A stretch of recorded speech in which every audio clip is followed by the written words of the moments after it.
and deliberately to reset the direction of this country. America First is no longer just a campaign slogan, it is official policy. From day one, President Trump has moved to reassert American strength at home and abroad after years of uncertainty and decline, from the economy to energy to the southern border to the world stage. President Trump has reaffirmed American leadership with a no-nonsense approach, one rooted in peace through strength, and always, always putting America's interests first. On the global front, the message is clear. America is back, and not as the world's bank, not as its apologist, but as its leader. Allies are being held accountable, adversaries are being checked, and the days of weak diplomacy are over. And here, right at home, the economy hammer is back in play.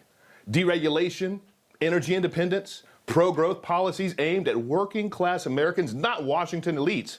And after years of inflation, instability, and weak, feckless leadership, the Trump administration says the focus is back where it belongs: jobs, security, and prosperity.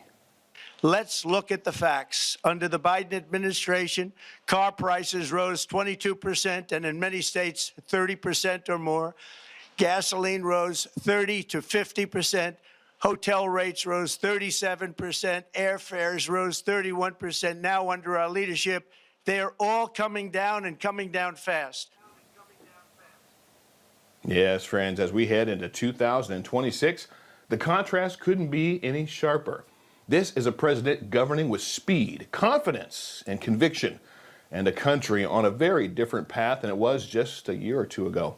Tonight, we break down what's been done, what's ahead, and why the next year could shape the future of America for generations.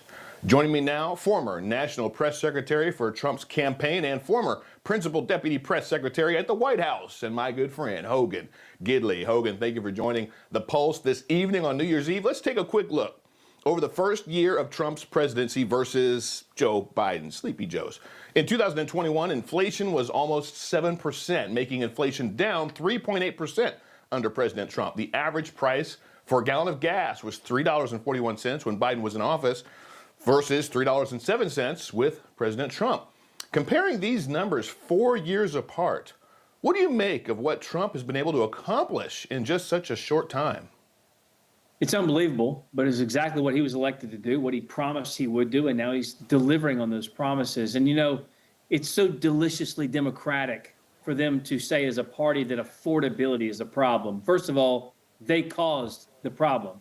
Second of all, affordability is such a Democrat word because it doesn't have any tangible meaning. It's just a feeling. What's affordable to me may not be affordable to someone else. And if I can pay $1.50 for a pack of gum, fine, but that doesn't mean it's affordable. I don't like spending that much money on gum, for example. The real metric is cost. Are costs coming down because they're measurable? These aren't just pie in the sky feelings. Affordable, what does that mean? Cost, is it higher or is it lower? And under Donald Trump, all of these costs are coming down. We have lower interest rates. We have lower inflation rates. Gas is down. Groceries are down. Now, the problem is, as you begin to talk about this with the American people, you don't want to do what Kamala Harris did, which is pretend what they're feeling isn't real, even though they were lying to us the whole time. Of course, the border was closed when it wasn't. The economy was good when it wasn't. They were lying to the American people. We're actually telling them the truth as Republicans. But one other point I want to make on the cost issue here is, too, remember, these states have a responsibility as well. And when you talk about costs being bad in New York and New Jersey, places like that, they've got the highest state taxes in the country. So they're trying to pin that on Donald Trump when it's in fact their own state legislatures and their own governors raising taxes at the local level. So this is the fight moving forward. And when you have a president like Donald Trump, who has accomplished the things he said he would do, when, of course, only in Washington, D.C., is it a novelty for someone to promise something, run on something, win on something, and then do the thing they said they were going to do. You have a closed southern border where you don't have people pouring into our American communities, threatening the lives of our American citizens. You have lower costs for groceries and gasoline. Does it need to come down more? Of course. And Donald Trump's working on that too. You have wars that have now been stopped all over the world as well, and crime coming down in our cities. It is a litany of successes in such a short amount of time. And the jarring whiplash, the juxtaposition of the rampant, excessive failures of the Joe Biden administration that hurt all Americans compared to the record-setting successes and record-setting time of Donald Trump should give everyone hope heading into the new year that we've got our best days ahead. Yeah, we indeed do. You know, if these numbers were just at the end of President Trump's second term, it'd be phenomenal. And yet it's just at the end of his first year. It's just absolutely incredible. Right. And I know you were talking about the border. Let's talk about President Trump's crackdown on immigration and look at the numbers from 2021 under Joe Biden. Compare that to 2025 this year under President Trump. Border encounters are at a record low. More than 600,000 illegals have been removed. Some have charges of or convictions of sexual assault or homicide. And all taxpayer-funded public benefits for illegal aliens, they have been terminated. What are your thoughts on just getting that done here in the first 11 months, literally, of his second term? Well, that in and of itself is a major victory. And of course, Republicans need to continue to remind people why our communities are safer. It's because of those policies. Listen, hundreds of thousands of people dead in our country because of drugs pouring across the southern border. Every rape, every murder, every burglary, every assault committed by an illegal alien is 100% preventable because they don't have the right to be here in the first place. Donald Trump understands that, and this is across party lines. This is the safety and security of every American community, regardless of where you live, is now better off because people who don't have a right to be here aren't here. To say nothing of, you just mentioned, the economic aspect of this as well. The impact is great. The strain it puts on our education system when you have to fund and pay for public education for people who are illegally in this country. The healthcare system, what it does on the drain for American citizens who are in waiting rooms, who are in the ER, wanting that medical care that they deserve as American citizens that their taxes pay for, instead have to wait in line for an illegal alien in this country. All of these things are being brought to bear. People are understanding what's going on. It's incumbent upon us, though, as a party and as a movement, to remind the American people where we are, or where we were rather, and where we are now, and who did the things to make our lives better. Donald Trump and a Republican Congress. Yeah, absolutely, 110%. You know, one of President Trump's biggest accomplishments is mediating a deal between Hamas and Israel and freeing the hostages and producing a ceasefire agreement. The U.S. has also bombed Iran under President Trump's orders, taking out Iran's uranium stockpile. And Trump struck over 70 ISIS targets in Syria in retaliation for ISIS killing 3 U.S. service members. What are your thoughts on those bold moves? Well, you know, it's interesting because the mainstream media says, well, in the new year, Donald Trump is going to focus more on domestic issues. And I laugh about that because under the Biden administration, he ignored everything here at home and ignored everything around the globe, too, and did nothing.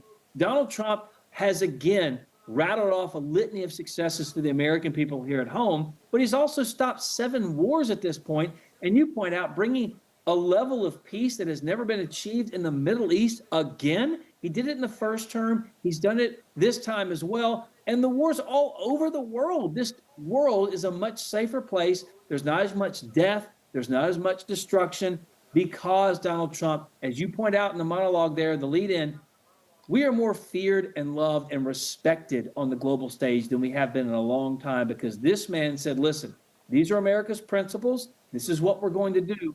Mess around with us and you're going to find out. You're going to feel our wrath. Iran got a taste of that. And while they're trying to, do some bad things here to make this deal fall through at the last minute, Donald Trump's going to step in again and make sure that the American people are protected first, but also our partners and allies around the world that really go to make our place, our world, our country better off financially, are also going to be protected because it's in our interest to see peace in certain places so that folks aren't relying on Iran for oil or Russia for oil, for example, but they come to America, right? Our partners and allies are on that stage doing better work for their people. That's how we get to better and long-lasting peace. And that's what Donald Trump gives us that no other leader in my lifetime has been able to achieve. I haven't seen it either in my lifetime. And before I let you go, I've just got a little bit of time. I want to get your take on Minnesota.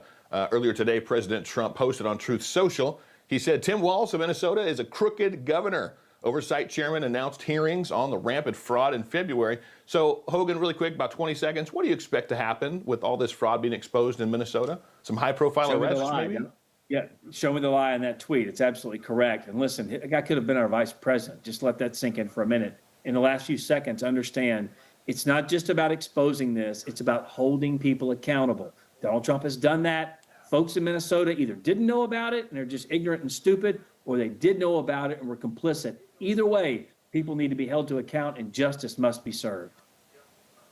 110%. And I believe we have the right commander-in-chief that's going to make sure it gets done. Hogan Gidley, God bless you. Happy New Year. Have a safe evening tonight. Thanks for joining the Pulse, brother. God bless you and your family. Happy New Year. Thank you. Coming up, my exclusive sit down with former HUD Secretary and neurosurgeon Dr. Ben Carson on President Trump's incredible second-term triumphs. Stay with us.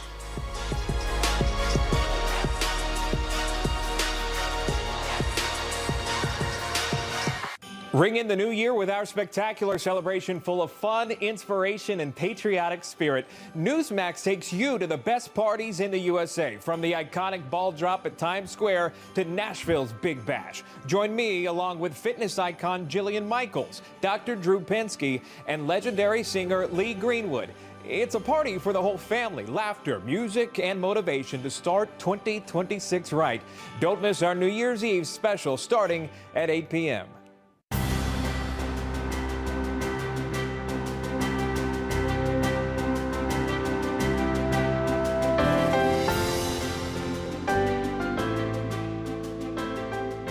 Tell me, is there some society you know that doesn't run on greed?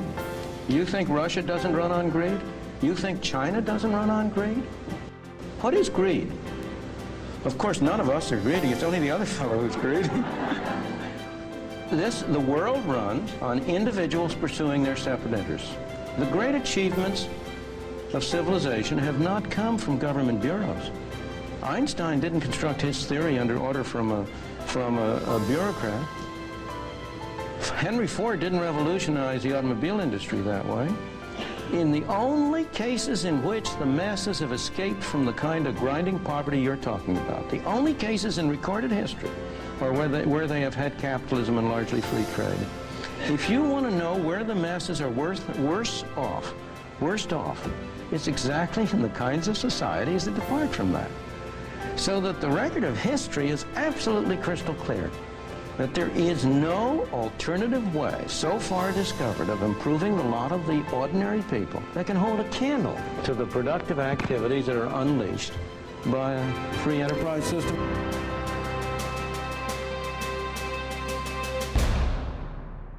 If you could help reduce the urge to go to the bathroom due to your aging prostate, if you could improve your energy levels because you're getting a better night's sleep, would you? Of course you would, and now you can, with the help of Prostate Revive, the premium dietary supplement for men whose lives, sleep, and energy levels are affected due to the concerns of an aging prostate. It was specially formulated for men by noted medical doctor, Dr. David Brownstein. Prostate Revive is really about healthy aging. It contains a plant sterol called beta-sitosterol, combined with 15 other important ingredients. Prostate Revive's exclusive formula helps promote normal prostate function, and that means you can reduce the urge to go and finally get a good night's sleep. Here's how you can try Prostate Revive risk-free. Simply call or visit our website now and we'll send every new customer a risk-free 30-day trial of Prostate Revive. You discovered the low shipping and handling. This is a $39.95 value, so don't delay. Call or go online today.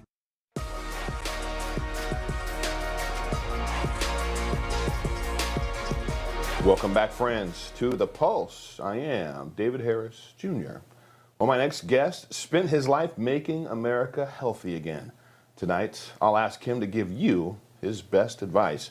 Joining me now is former Secretary of Housing and Urban Development under President Trump and retired neurosurgeon, the amazing Dr. Ben Carson. Dr. Carson, thank you so much for joining The Pulse this evening. Let me ask you first, how are you feeling about President Trump's second term? Well, I think it's been wonderful. I think he learned a lot from the first term, and he had 4 years to think about how to make a second term more effective. And I think that's why you saw him hit the ground running. He surrounded himself with people who are very much in tune with that rapid reaction. Yeah, it has definitely been a rapid, nonstop, seemingly, administration this first 6 months. Are you seeing, I always ask, actually, the very end of my show, I call it the silver lining, because when it was announced that Joe Biden won, I was praying and I said, Lord, why? And I really felt like I heard the Lord say, people are going to wake up. And they have.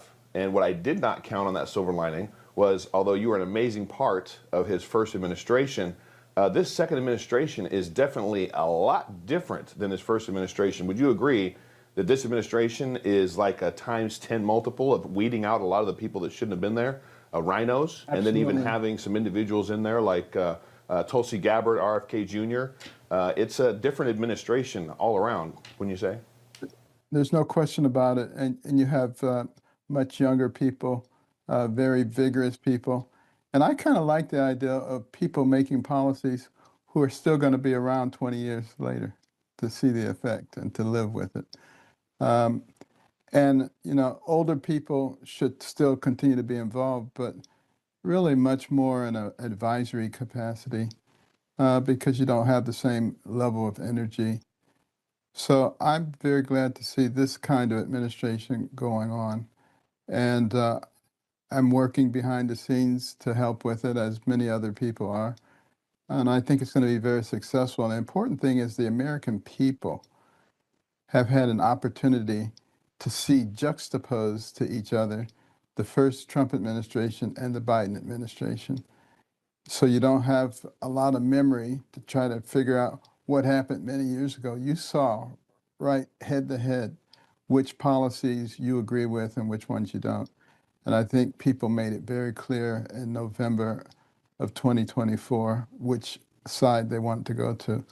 Now it's going to be a matter of determining if this is in fact the direction we want to go. Let's get together. You know, one of the biggest problems that we have in our country right now is division and hatred. And the Bible says a house divided against itself cannot stand. Never has stood, never would stand. We have to just come to the conclusion that what works, works, and what doesn't work, doesn't work. And it doesn't matter whether it's Republican or Democrat. Let's look at the facts and let's work with the facts. And that's what the case is with this SNAP program, Supplemental Nutrition Assistance Program. Why would you have taxpayers paying for things that are really not supplementing the nutrition of our population, that in fact are leading to more diabetes, more obesity, and chronic illnesses? That doesn't make any sense.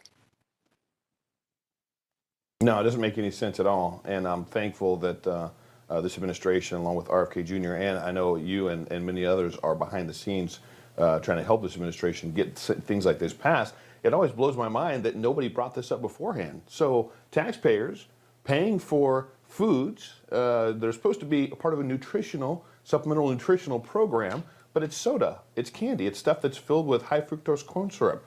How impressed have you been so far with the whole MAHA movement and what RFK Jr. has done to date? Well, I've been very impressed. But what's even more impressive is that there doesn't seem to be a lot of resistance on behalf of the population, because I think people realize that this is true. You know, I've always said for many years, if everybody ate 3 well-balanced meals a day, drank 6 to 8 glasses of water, slept on a regular basis, got regular exercise, and didn't put harmful substances in their body, most of us in medicine would be out of business. But, you know, that's not going to happen. But we have to continue to encourage people to move in the right direction. And we see in other countries where they ban a lot of these things, particularly the petroleum-based food colorings and things of that nature, their life expectancy is increasing while ours is going down. So this is a serious issue for us. Yeah, and especially for our children, for all of us, but especially for our children.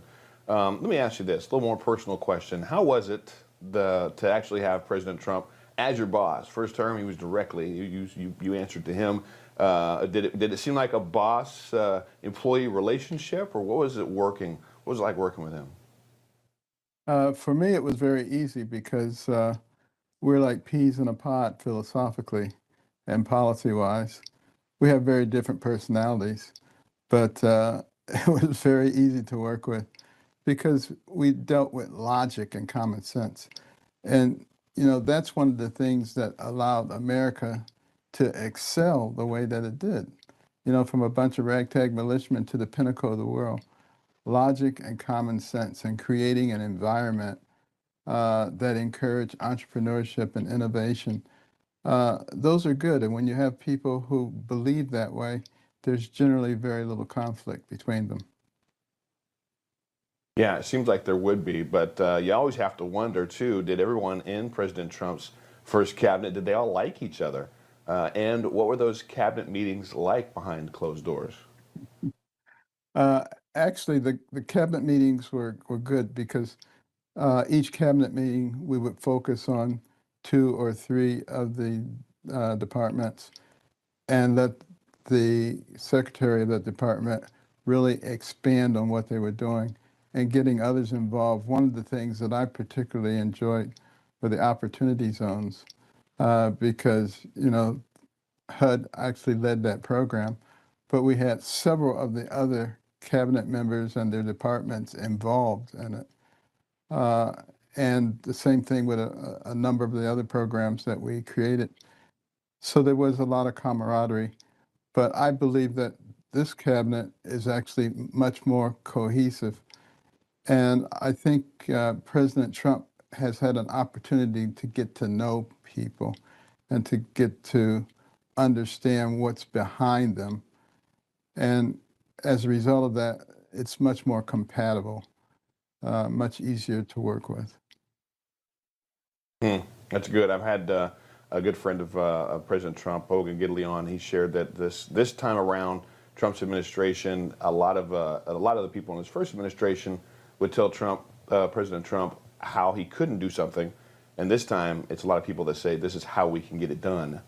And it seems like you're sharing that too. You know, have you spoken to President Trump's current HUD Secretary, Scott Turner? And what advice would you give him if you haven't recently? You probably have, but what advice do you give him? Yeah, I speak to Secretary Turner frequently. You know, he worked with us particularly on the opportunity zones during the first Trump administration. We called him the Energizer Bunny. He was all over the place in these different cities, getting people excited about the program. And in the first 2 years of the program, we were able to bring in $75 billion to help rectify some of the economic situations in some of our most depressed areas. And it would have continued, except COVID came along and kind of knocked everything off the table for a while. But it's going to be reinvigorated, it's already starting to be reinvigorated.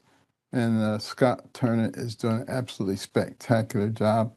Many of the people who were in the first administration at HUD have returned to help with the programs. It's so exciting. I remember hearing about the opportunity zones, seeing the progress that was being made. Super excited about that and what that was going to mean to a lot of parts of the country that absolutely need it the most, especially black and brown areas. And one of the things, it's exciting to hear. One of the things that was so important was getting rid of all of the regulations. We got rid of more than 2,000 regulations and sub-regulations, which then made it possible to do things. We upgraded the computer systems, the monitoring systems. When I first got there, HUD had not had an audit for 8 years. It's required by federal law to have an audit every year. You couldn't do an audit because there were so many material defects. And we were able to get one of the senior partners from Ernst & Young, Irv Dennis, after much cajoling and arm twisting, to come to HUD and put together a team. And you probably noticed about a year and a half into the Trump administration, you stopped hearing all those stories about fiscal mismanagement at HUD. And once you got that under control and you had the ability to know where every penny was, utilizing technology, then you could actually concentrate on your policies. And you could actually, one of the things that we realized is that to get things done, a bunch of bureaucrats in Washington, D.C. who didn't know the area were not going to be nearly as effective as the people who are on the ground there. And figuring out who those good people were and then backing them up was much more productive. So good. I appreciate all the work that you have done, that you continue to do to support HUD, to support this president. You are an American gem, an American icon. Dr. Ben Carson, God bless you, sir. Thank you so much for joining the Pulse this evening. A pleasure. Coming up, my conversation with actor and filmmaker Dean Cain on becoming an honorary ICE agent. That's next. Stay with us.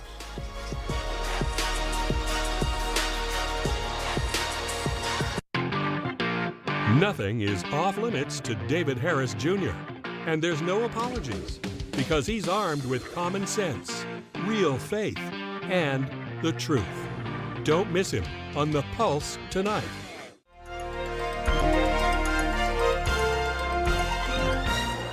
شما می‌بینید که الان مرکز فساد امریکا را جوان‌ها رفتن گرفتن و امریکایی هم که در اونجا بوده گرفتن و اون لانه فساد را به دست آوردن و امریکا هم هیچ غلطی نمی‌تونه بکنه. In January of 1979, the Shah of Iran fled to the U.S. after losing control of his country to Islamic radicals. I was taken outside, and the hordes were already out there screaming death to the hostages. Soon after, on November 4th, 1979, Colonel Charles Scott, one of the 52 people at the U.S. Embassy in Tehran, was taken hostage after a mob had ransacked the grounds. Throughout their captivity, embassy personnel were subjected to torture and harassment. I was beaten, and I was hung by my wrists. At first, the Ayatollah Khomeini opposed the embassy seizure, but quickly changed his mind once he realized he could use the seizure to unite his country while declaring himself Iran's new leader. The hostages were taken in hopes of forcing the U.S. to return the Shah to stand trial. Following the Shah's death from medical complications, Iran changed their demands to an apology from the U.S., immunity from reprisals, the release of Iran's assets, and a pledge of no future U.S. interference in Iran. 5 months into the hostage crisis, President Carter ordered a rescue attempt using the Army's Delta Force. The bold plan called for 8 U.S. helicopters to rendezvous in the Iranian desert and launch a covert raid on the embassy, rescuing the hostages. But the plan ended as 3 helicopters were not operational and the mission was aborted. As U.S. helicopters withdrew, one struck a transport plane, with both exploding, killing 8 U.S. servicemen. The mission had failed. It was my decision to attempt the rescue operation. It was my decision to cancel it when problems developed in the placement of our rescue team for a future rescue operation. The responsibility is fully my own. And the chances of Jimmy Carter's re-election disappeared that fateful night. Ronald Reagan won the election that year, promising to finish the job against Iran. After 444 days of captivity, on January 20th, 1980, on the very day and very hour of his inauguration as America's 40th president, Iran released the American hostages. You're watching An American Moment on NEWSMAX TV. Hi folks, we're back. If you've been injured in an accident that's not your fault and you don't have an attorney, listen up. We have legal professionals standing by to answer your questions and tell you what your case is potentially worth. Pick up the phone, call now.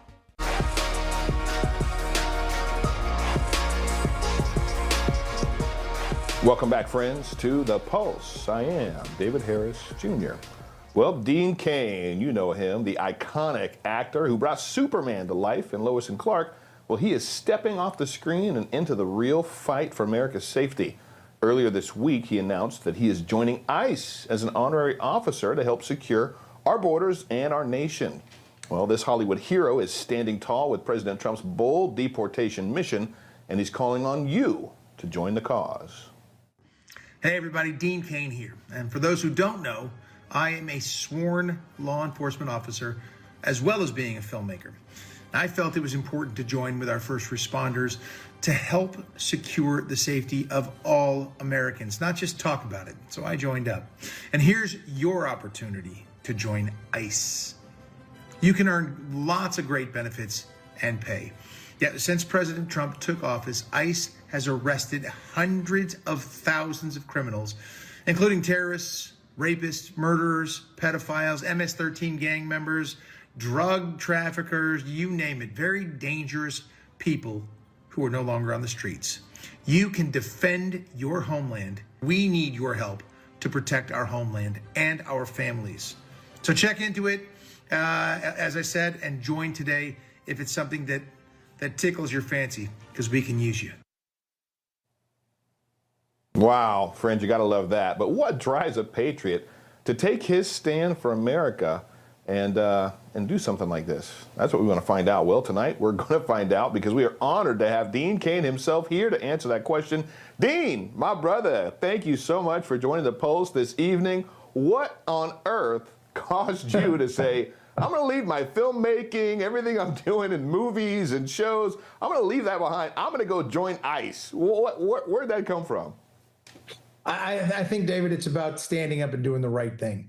You know, you look at people like Big Balls the other night, stepping into a fight in the middle of that. He got his tail kicked, but he stepped in and prevented a problem. You look at Dan Bongino leaving a $5+ million podcasting career, if you will, to step in and be number 2 at the FBI. There's people all over who stepped up all the time. And those are the kind of people who make a difference. And it's a scary thing being the first one to do it or to step in, but good people need to step up. And that's what I was talking about there. It's the same thing I did back almost 10 years ago during the defund the police movement, where I became a deputy sheriff and became a reserve police officer because people were talking crazy, defund the police. Of course, they're the same people who will call the police the second their life is in danger and they're in trouble. They'll call the police and be upset with, you know, if they didn't get there fast enough. So these, you know, the folks who are going after our ICE agents and ICE officers now, vilifying them, trying to dox them, it's wrong. It shouldn't be the case. And that recruitment video, by the way,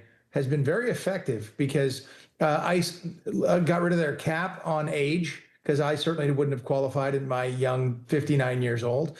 You might still qualify. You look like you still run around pretty good, but they changed things. They've had over 80,000 applicants for 10,000 or 10 to 15,000 jobs. Patriotic Americans are stepping up left and right, and I want to lend my voice to say, look, these are wonderful patriotic Americans. Over half of our ICE agents are Latino. So, I mean, like, what are you talking about, this racist stuff? It's ridiculous. And I've been inundated by friends, former law enforcement officers who want to join up and be part of it because they love this country and they want to protect Americans, black, white, green, yellow, brown. It doesn't matter. With these cartel gangs and people who are running around here causing trouble, you know, you'll care about it when it happens to you.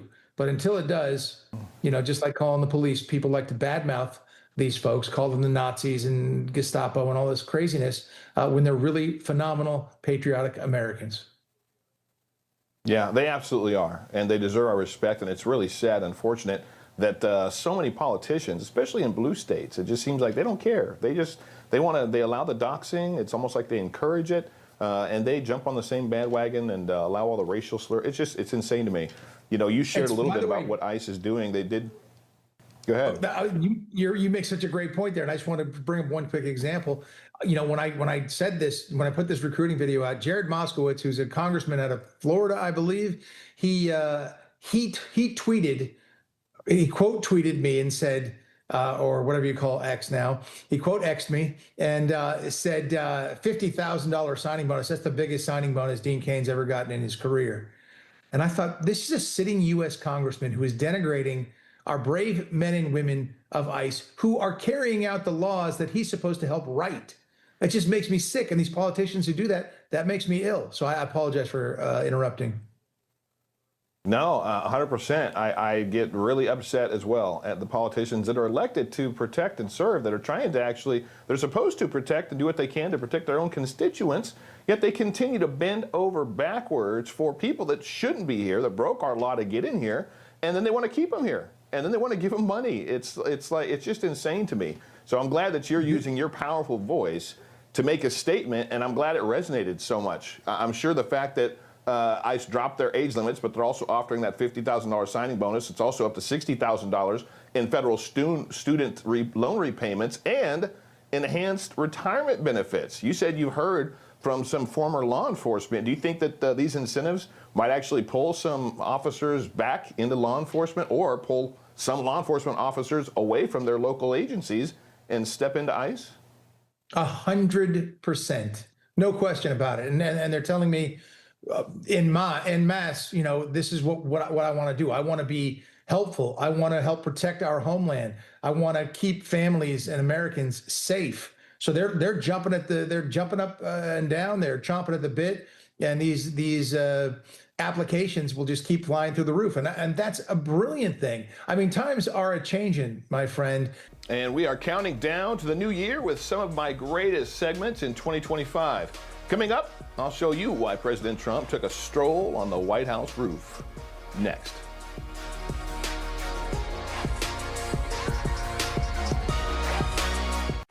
Rick Leventhal reported on the biggest stories of our time. Now he's fighting to bring you the truth, no matter what it takes. Watch The Leventhal Report, weeknights at 7 p.m. Eastern on NEWSMAX 2.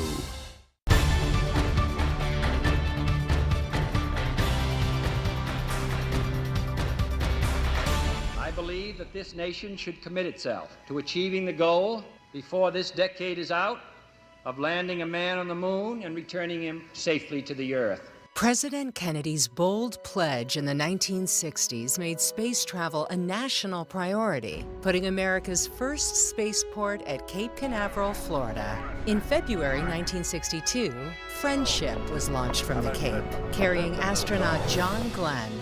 Shortly after the death of President Kennedy in 1963, President Lyndon Johnson signed an executive order naming the complex on Florida's Merritt Island the John F. Kennedy Space Center. Fulfilling Kennedy's pledge that America would put man on the moon, in 1969, NASA's Launch Complex 39 saw the launch of the rocket carrying Apollo 11, the tiny capsule piloted by Neil Armstrong, Buzz Aldrin, and Michael Collins. And later, this same launch pad was the site where America's fleet of space shuttles soared to the heavens. America's space dominance didn't happen overnight. NASA's Mercury, Gemini, and Apollo programs are represented in this space garden of the many rockets that help scientists develop the engineering feats of technology to turn our dreams of spaceflight into reality. The U.S. Astronaut Hall of Fame displays the daring heroes who soared into space, and, to borrow a phrase, to boldly go where no one has gone before. Another monument of NASA's fallen heroes serves as a reminder that spaceflight can sometimes mean the ultimate sacrifice. This wall of highly polished black granite is emblazoned with the names of 24 astronauts, including the fallen crew of Apollo 1, led by Gus Grissom, Ed White, and Roger Chaffee. More would join the honored dead from the Space Shuttle Challenger and Columbia. Tourists to Kennedy Space Center can marvel at some of mankind's greatest space vehicles, like the Space Shuttle Atlantis and the Hubble Telescope. Today, Kennedy Space Center is busier than ever. There's a new space race underway as private companies are going into space. The SpaceX Dragon launches astronauts to the International Space Station from the same spot that once launched the Apollo rockets. America's first spaceport is a memorial to our greatest achievements, but it still remains a launching place to our most promising future in the stars. I'm Lucy Celia, and this is An American Place on NEWSMAX TV. Hi, folks, we're back.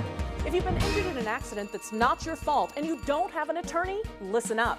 We have legal professionals standing by to answer your questions and tell you what your case is potentially worth. Pick up the phone, call now.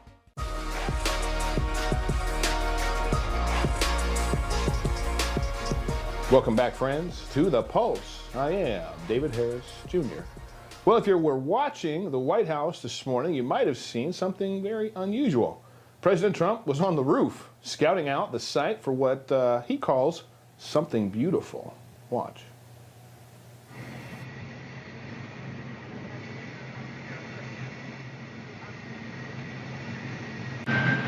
Mr. President, what are you doing up there?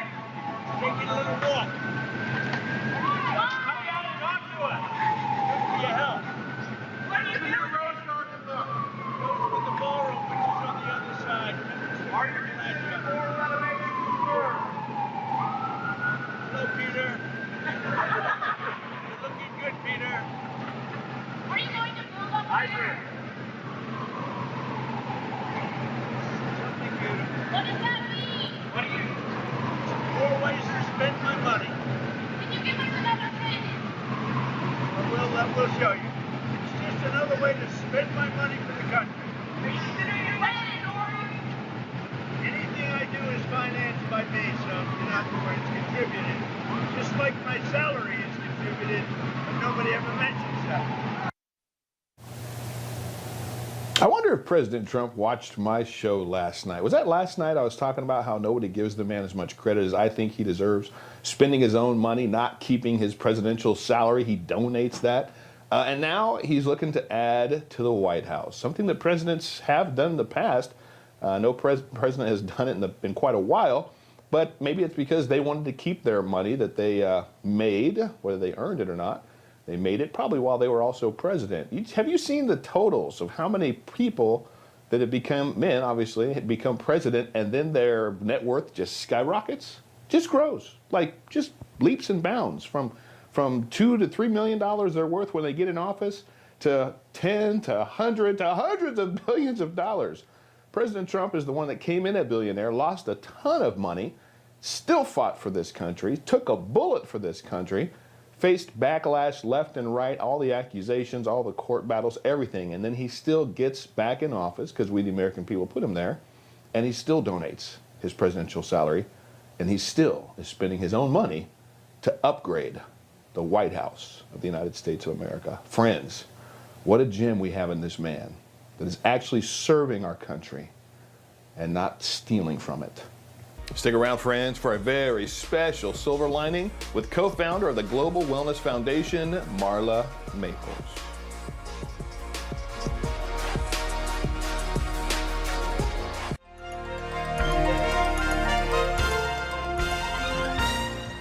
I'm going to tell you something. They're going to call you chicken if you don't swim. You are the world record holder.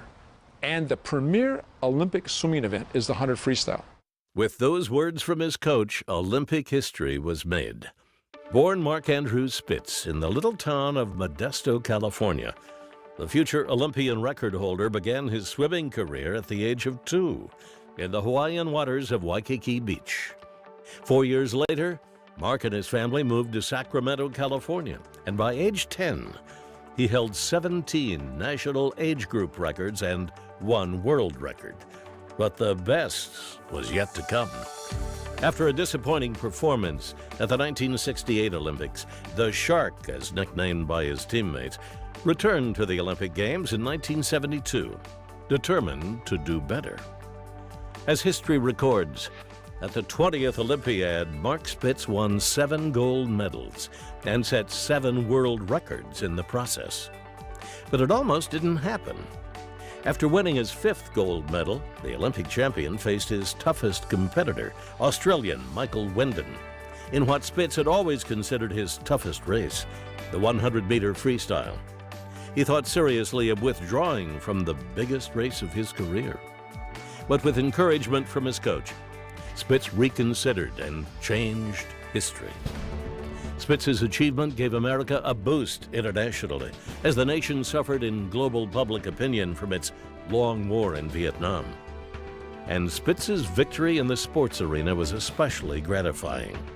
As an American Jew, his victories cast a powerful shadow over the Palestinian Liberation Organization's Munich terrorism, when 11 Israeli athletes were held hostage and eventually murdered by the group belonging to the Black September organization. Despite the horrors and his own nail-biting competition, Mark Spitz always maintained his sense of humor. The night before competition was to begin, he was asked by a Russian reporter why he wore a mustache.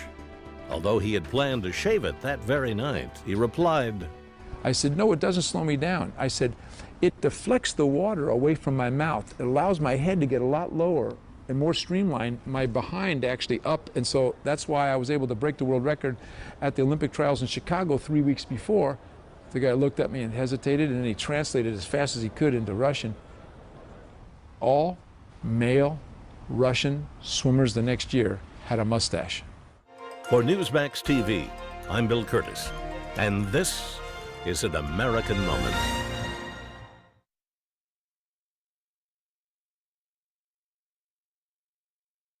I was exhausted all the time, and I just didn't feel like myself. And then came the weight gain. I found out I was like millions of Americans whose thyroid gland wasn't functioning like it was supposed to. And that's why I started taking Actilin, a premium nutritional supplement. Actilin was created by renowned physician Dr. David Brownstein, formulated with 17 powerful ingredients to specifically support your thyroid function, adrenal health, and metabolism. And now, you can get a free bottle of Actilin with our special offer. Just pay a small shipping and handling charge.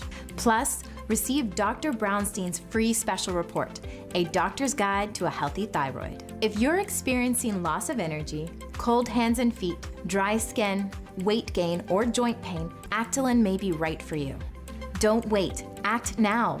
Get your free trial bottle of Actilin, valued at $39.95.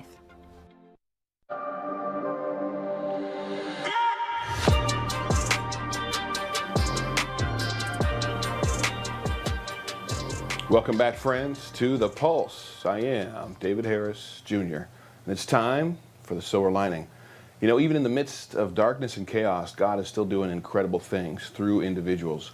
And joining us tonight is a very special guest. She's the co-founder of the Global Wellness Forum and the Marla Maples Foundation, where she's a passionate advocate for mental, spiritual, and physical wellness. My friend, Marla Maples. Marla, thank you so much for doing this show tonight. Well, I'm honored to be here with you, David. I told you a long time ago I couldn't wait to come be on your show, and now's a time where we all want to use our voices even in a bigger way. Yeah, we absolutely do. So let's talk about Charlie. Obviously, I'm still reeling. I'm sure you are still going through all the range of emotions. America, the world is going through a variety of range of emotions over the loss of Charlie, and praying for Erica and their daughter, their two children. Tell us about Charlie. Who is Charlie Kirk to you? Well, I just had such a pleasure of knowing them a bit through actually my daughter, because he's the same age as my daughter Tiffany, and so they were friends, and just the presence was so much bigger than life, as it is now, right? This joyfulness, this determination that you just don't see often in young men at that age, and with Erica by his side, so much light, so much joy, such a pure spirit of love, which I think we all really long to have in our lives. And I was just texting with her the day before this horrible incident and tragedy, and she just had said, anything you need, we are here for you. And the next day it was like, we're here for you. So, you know, just all we can do is if we have this faith and this trust in God, we have to use it in the challenging times more than ever. And if you have a trust, then you know that there is great good that's going to come from this horrible tragedy. And as we saw with Erica speaking she took our breath away because she had this strength and yet this painful vulnerability of this loss within her, but that inner fire that only comes from, I believe, having a true faith in God that's going to help take her to the next level of what her destiny is now. A very different destiny than she could have ever imagined, but she's a powerful, strong mother, and as she said, she will have Charlie's spirit there with her every bit of the way, and I just feel that there's something so much bigger than any of us can imagine that's happening here. It's such a wake-up call for each of us that do believe in God, but also for this opportunity to help bring other people to understand who He was, who she is, and how they can tap into that joy and that strength and resilience to create a better life for yourself, for your family, and just be in alignment with the source that's so much bigger than anything else that you do in life. It's what do you have inside? How do you connect to God within yourself? Can you be a channel for that pure divine light? And with that, you can have the courage to walk fully into the world. And that's what I hope that so many will learn through this process that is so painful. There's a grieving around the world. And we just want to, all of us, we just want to be voices. We just pray, let us have more courage to step out more. Let us have courage to share our faith and our hearts and the love that we have for each other, and love even more. Yeah. Yeah, I just have to know, we know that Charlie's in heaven. There's one way to the Father, and that's through Jesus. And he loved Jesus. He was bold in his faith. Do you think that, you think he's shocked to see the tidal wave of response to his untimely death globally, the global awakening that seems to be taking place for people to champion their faith? Yeah, it's interesting to think about that from a soul level, because, they say the soul knows very often what it's here for, and with him he had such a connection to his soul and that divine, I believe that divine light that was just driving him moment by moment, but I'm sure that he would be saying, all right, let's go, you warriors for God. We've got this. I'm here at the throne of God, and we are with you, and I will be there to help, with the help of Christ, to do everything. Just call out the name of Christ. Whenever you're afraid, whenever you're in fear, just call out that name. When anything gets challenging, just call out that name. Call out to Jesus, call out to Christ. And I've seen miracles happen through that. So I'm sure Charlie's spirit is so big and so grateful to what is happening with Turning Point and the strength that Erica has, and the prayers and the outreach to her and the family. I get calls. I mean, listen, I wasn't super close to them. I love them. I love being in their presence. But people that didn't even know them at all, reaching out just with their hearts just broken. So we have to stand strong for each other. We have to know God's got us, and we're all going to be these beautiful tools for that light. Yeah.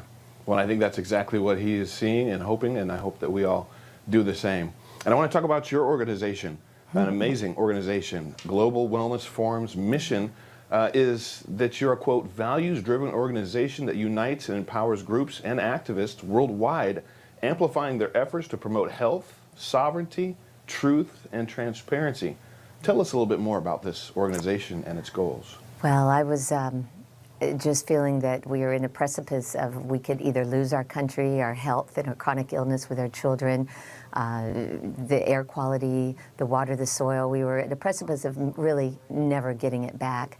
So when Donald and Secretary Kennedy came together, this was an President Trump and Secretary Kennedy came together. This was an opportunity for us to, unite as communities to support the efforts that they're doing within government, outside of the government. So we are creating boots on the ground communities. There's so many people that are just, let me volunteer, let me help in any way, from the geoengineering that's happening, with the spraying of cloud seeding and such that's really affecting our environment, affecting our crops, to the fluorides in the water, the red dyes. I mean, there's been a lot of movement already happening thanks to Secretary Kennedy and all the people in the MAHA movement and Global Wellness Forum that are really putting all of their hearts and souls into finding solutions and getting everyone to work with their local legislators and their senators and write letters and let them know how important it is for you to be able to create a world better for your children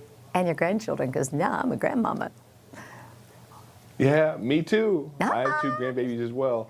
Goodness gracious. Well, I'm sure that in the same heart and passion that Charlie had for what he's doing, it shines through you. We can see Jesus all over you and through you, that divine light he is. And so we're so thankful for you. Thank you for coming on tonight, sharing your heart. I think it was a great way to end tonight's show. Marla Maples, God bless you. And I look forward to seeing you in person sometime soon. Thank you, David. God bless you too. Thank you. And friends, that is all the time we have for tonight. Thank you so much for watching The Pulse this New Year's Eve here on Newsmax's Into. Tune in for a brand new episode tomorrow night and at 8 p.m. And hopefully you're tuning in every weeknight for the rest of your natural life. Friends, don't go anywhere just yet. We have special coverage to ring in 2026. Good night, America. God bless you. And I'll see you next year.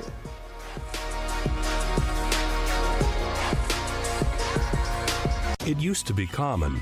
Our newscasters had common sense. They gave it to you straight, just the facts, and real news. John Bachman is like them.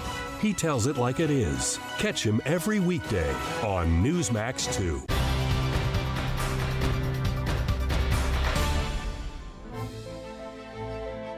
In downtown Pittsburgh, at the confluence of the Allegheny and Monongahela rivers, lies 36 acres of parkland with a legacy steeped in history. Before the picnickers, power walkers, and sightseers, Point State Park was a strategic place that became a focal point for Native Americans, as well as French and British colonists, all of whom vied for control of the Ohio River watershed and what would later become America's Midwest. Today rests the remains of the 2 oldest structures in Pittsburgh, Fort Pitt and Fort Duquesne. The Fort Pitt Museum, which is in a recreated British bastion, tells the story of the role Fort Pitt played in the French and Indian War, the American Revolution, and the Whiskey Rebellion. In 1763, Delaware and Shawnee Indians staged Pontiac's Rebellion. The British managed to fend off the attack. They finally abandoned the fort in 1772, and it became the headquarters for the Western Theater of the American Revolution for Washington's Army. In the years following the Revolution, Fort Pitt fell into disrepair and was finally abandoned in 1792. Pittsburgh was booming, and many residents even used pieces of the fort to build housing. The only building that remains of the original fort is the blockhouse. It was spared demolition because in 1785 it was home to Pittsburgh businessman and politician Isaac Craig. Today, it is the oldest structure in western Pennsylvania. But perhaps one of the most iconic features of Point State Park is its magnificent fountain, spraying water 150 feet into the air. From here, visitors can savor magnificent views as they imagine all those visitors from the past who have stood here before. I'm Lucy Celia, and this is An American Place on Newsmax TV. When Rosa Parks stepped on that Montgomery, Alabama bus on December 1st, 1955, she didn't set out to make history. She just wanted to get home. Montgomery's segregated buses had divided seating, white passengers in front, colored passengers in the back.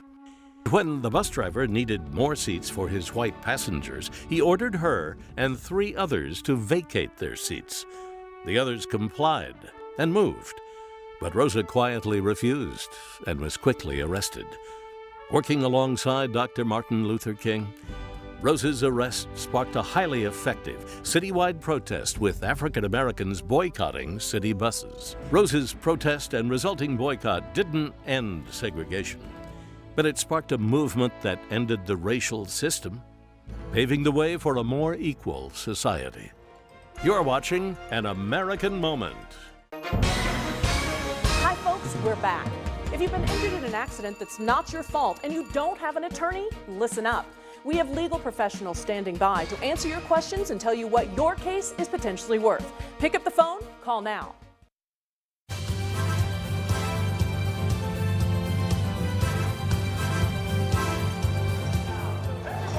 Well, good evening and welcome to New Year's Eve. You can already hear the countdown. We're practicing 6, 5, 4, 3, 2, 1. And that's how it's done right there. Check out these fireworks displays up top. And you can see the bowl already lit up, America 250. We're celebrating not one, but two big milestones, right? 2026 and America 250. I'll get into that in just a moment. I'm here with about 1 million of my friends. Hi, guys. How's it going? Happy New Year. All right. I'm going to introduce you to each and every one of them. It'll take about 27 hours, so we'll go ahead and get going on that. We've got a team of reporters all around, right here, New York City, in D.C., in Nashville, in New Orleans. It is so much fun. Plus, Katrina Zitch, is in studio for us as well. So we've got you covered all night. If you're having a little house party or if you're enjoying a cozy night in, we're happy to be along the ride here for you. We're going to kick it off with Christina Thompson joining us live here in Times Square. We're kicking off New Year's Eve 2026. Hey, Christina. Hey, Sean, I am so excited to be here with you in Times Square, the iconic Times Square, New Year's Eve in New York City. There is no better place to be. I also have some friends behind me. I know you said you had about 1 million. I, too, have just a few from Dallas, Texas. So you guys came to New York City for New Year's Eve, right? Yes. How's it been so far? Very, very really cold. Good, really amazing and cold. We're out here. Well, I heard you came out here at 10 a.m., so of course you're pretty cold. Freezing, but it's worth it. And what are your New Year's resolutions? To finally finish my PhD and to graduate. Health and to always improve in my endeavors. Those are both really great resolutions. I hope you're able to do both of those things. Good luck. Thanks for chatting with us. You know, being out here in New York City, there's nothing like it on New Year's Eve. I do want to bring your attention up to the ball because this is a very iconic ball this year, a new one. It's America's 250th birthday. You can actually see that going around on it right now. This ball is the largest iteration of the New Year's Eve ball that we've ever had out here in Times Square. It is 12.5 feet in diameter, over 5,200 crystals, and it weighs more than 12,000 pounds. So with that, I think I got to send it back over to Sean and say, Happy New Year, Sean. Happy almost New Year. Happy New Year to you. Yeah, we're counting down, and so is President Donald Trump. He's joining us live now at Mar-a-Lago. Let's listen in on this New Year's Eve. For $4 billion, you had 5,000 trucks. How long did it take you to make $4 billion? Anything, about 50 years? So 250,000 spirits, that's good. Anthony, we love you. How much? 300,000. Thank you very much. 500,000. Well, you're a good artist. 500,000. Hussein. What? 550. Hussein. Thank you very much. Yeah, you're good. 650. Thank you very much. Mr. Wernheim. What? 1 million. Whoa. He's the biggest guy on Wall Street, so it's peanuts. He's the biggest guy on Wall Street. Don't let that red hat fool you. He wears that so that he sort of takes people by surprise before he plucks the money out of their wallets, right? So anyway, thank you very much. 1 million. 2 million? 2 million. Whoa. 2 million. 2 million. Wow. You see what I mean? Did I tell you these people? And yet that's peanuts. Anybody, I'll sign it if you give more. Are there any other bids? Any other bids? Yes, ma'am. 2 million. 2 million 5. 2 million 5. 5 million. 5 million or 2 million 5? 2 million 5. That's her husband looked at her and said, what the hell is that all about? 5 million. Eddie, we have 2 million 5. 2 million 5. Anybody upping it? You see what happens here, John? How about that for entertainment? How is that as entertainment? We're going to have great musicians, everything else. But I saw this She did something for us last night. She created a work of art. It was so incredible. I said, could you come and do it again, right, John? And she was a hit. You know, let them stand on the floor. Not one person left the floor. You notice that, John, right? He's the one putting on this big shindig tonight. It's going to be amazing tonight. And you're invited to stay with us, Vanessa, okay? All right, we're 2.5 million. Anybody else? Going once? 2,750,000. Who is it? Oh, I know who that guy is. He's got plenty of game. Thank you. Vanessa, you don't want to know about some of these guys. 2,750,000. Do I hear 3 million?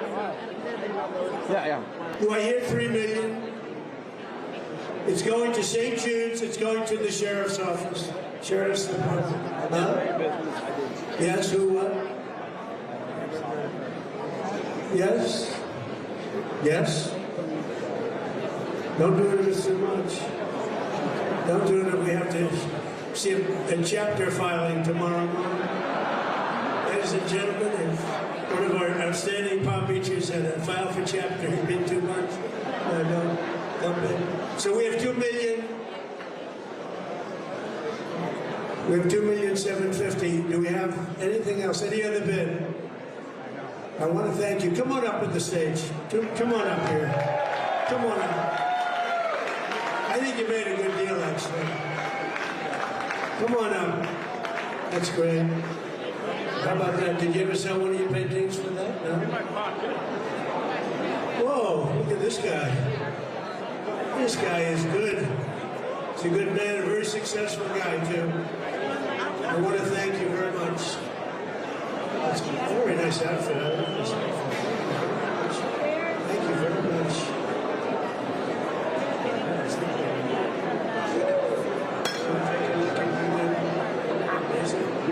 It's actually even more beautiful up close. So you were just amazed by that. That's great. Well, thank you very much. And the charity thanks you very much. Thank you very much. You have a good time tonight. We appreciate it. Get this guy's number. All right, so obviously President Trump enjoying himself, having a very good time in a heated area, spending millions of dollars, but doing so in a very charitable way, checking in on the president. We're out here live in Times Square celebrating 2026, ringing in a brand new year, and this is happening across the country. That's where we find our Carla Babb. She's standing by in D.C. near the Washington Monument, and there's something very special happening in that area. Carla. That's right, Sean. So you guys in New York, you have your Times Square celebration. Nashville has their country concerts. But here in D.C., we are bringing something very special like never before this year. This is the night tonight that launches Freedom 250. That is the starting point for the 250th birthday celebrations for the United States of America. And as you can see behind me, the Washington Monument is lit up. They have 2D and 3D animations going on to go through the entire history of the United States from 1776 to 2026. And we were able to look at this. We went there at about 7 o'clock and we saw that it goes through the discovery of America, the Declaration of Independence, westward expansion, the Industrial Revolution, even the moonwalk and some of the modern things with computers. We were able to talk to the graphic artist who designed this thing, and he told us that it was really complex to try to put this thing together to fit on a giant obelisk, but he said that the final product is really inspiring. Let's listen to him. I think it's going to be a really cool experience to hear sound bites from JFK or from the moon landing or the moon launch that people have heard about, but to see it in this way, I don't know, there's something about how powerful it is when you're standing there and looking up at a, I don't know how tall it is, 350-foot monument. And so they even brought in some of the paintings from the Capitol Rotunda. They wrapped them around the entire Washington Monument. They tried to bring them to life. One of my favorite parts was when they wrapped the Constitution around. It's just really amazing to see. I'm going to bring my kids here this weekend because it's running all through tonight, and it's also running through January 5th. The designs start at the top of the hour from 7 to 11 p.m. And Sean asked me what's happening at midnight. Carla Babb joining us live there. Carla, thank you so much. America 250, that's huge. You know what? You were thinking about how cold it is. I know it's cold. We're in Times Square. These are my friends here. Yeah, they didn't feel like getting up here. They're just bundled up. Hi, friends. Okay, how are we feeling? So cold. So cold. Are you regretting your decision? Mm-hmm. Okay, well, can't let you out of here. Not yet. Not till midnight. Midnight. Are you going to be all right? All How long have you been here? Almost 11 hours? Almost 11 hours, and now we're just huddled to the ground because we are so cold. But it's okay, because midnight is fast approaching, and of course we're ringing in a brand new year, 2026, the start of something new. Say goodbye to 2025, and this party is happening all night long. Katrina Zish, we'll throw it to you in the studio. All right, Shaun Kraisman, thank you so much. All right, Shaun is obviously in Times Square, as you saw. Obviously, it's a little bit chilly there, set to be the coldest in New York City Times Square since 2017. But here in studio, I am joined by the very dapper, very fabulous foreign affairs correspondent from Newsmax, Alex Salvi. You may notice, Alex, you and I are very comfortable here. We are not wearing scarves. We are not wearing hats. We, I think, scored the best gig in Newsmax tonight. Are we lucky or are we lucky? I know. Sorry, Shaun. I know. Yeah. But I am going to be a good colleague here and say that Shaun looks excellent out there, as does Christina, Carla. I mean, it's about 25 degrees outside right now. You got to give them credit for not only doing a great job out there, but also looking dashing as well. Yeah, and especially because I know when you're out there and it's cold, sometimes your mouth freezes, your face freezes. So I know that they're doing a great job out there. But also, I think what is amazing is the fact that we have our Newsmax family stationed all around the country, and we're bringing it to everyone, truly coast to coast. And I think that's so exciting, especially for us here at Newsmax, as we continue to grow, and all of you out there, of course, joining us for another great year. And I think 2026 is going to be the best yet. But also, I know for you, Alex, you may recognize Alex because he's always doing amazing hits over, of course, in Europe. You have a brand new gig coming into the new year. Just tell us a little bit about what you're doing, because you're going to be based in D.C. That's right. I'm no longer a foreign affairs correspondent, or foreign correspondent, I should say. Now it's foreign affairs, covering all the international stories through the eyes of the Trump administration, which we know this administration has really taken a very big emphasis on. I mean, we saw this past weekend President Trump meeting with Ukrainian President Vladimir Zelensky, Benjamin Netanyahu as well. So I'll be covering that, something that the administration is really making a focus of their administration. But tonight you're looking dapper in your tuxedo, joining me here in studio in New York City, where comfortably warm too. Comfortably warm, yes. All right. But speaking of also someone who is comfortably warm and who also is covering President Trump, that would be our White House correspondent, Mike Carter. He is in West Palm Beach, Florida, right near the winter White House of Mar-a-Lago. Mike, how's the party down there? Hey, Kat, Alex, having a great time down here in West Palm Beach tonight. The president right across the bay at Mar-a-Lago tonight. Prime Minister Netanyahu in attendance. A lot of big names at Mar-a-Lago tonight. Here in West Palm Beach, where a lot of the media comes. And guess who we found? Mari from the Boogie Down Bronx. She's in town, and she's a fan of President Donald J. Trump. Mari, you actually went and saw President Trump speak when he came to the Bronx last summer. That was an unprecedented event.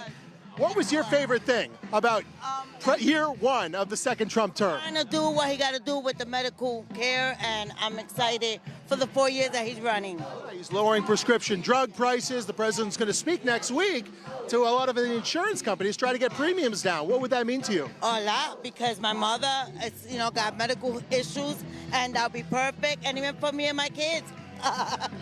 President Trump didn't take New York City for granted. He came to the Bronx. Why do you think he came there this past year? To take care of the people that's low income. I don't know. Low income folks, and then, obviously he's taking care of, look, even though it's a blue state, the president's from New York, shows his appreciation, and you've showed his appreciation this past year. Donald Trump. I love Donald Trump. There's one thing you could tell President Trump. If he's watching right now, what would you tell him? Love you, Donald Trump. Happy New Year. All right, Happy New Year, Mari. Thank you so much. Go enjoy yourself here in West Palm Beach. Thank you. All right, we love the Bronx. We're Sox fans, but, we'll leave that to another time. Look, President Trump still working here this weekend here, guys. The president announcing today he's taking the National Guard out of cities like Chicago, Los Angeles, and Portland, just a week after the Supreme Court announced that it was going to rule against the Trump administration when it came to the National Guard in Chicago. So the president's still working here in Palm Beach. He'll be returning to the White House on Sunday, but until then, We're enjoying the sunny weather. We're enjoying the Christmas trees made of sand here. It is a beautiful night here in West Palm Beach on the last night of 2025. Folks are gathering, we're celebrating, we're getting wild here in South Florida. Send it back to you guys in New York. All right, Mike Carter, I love that. Stay warm. It doesn't seem like it's that difficult, but also, you know what? We're talking about President Trump, the man who never stops working. Also, the man who doesn't sleep. We know that. And now we're coming back to the city that never sleeps, to the man of the hour. That would be our very own Shaun Kraisman in Times Square. Shaun, how is that party going?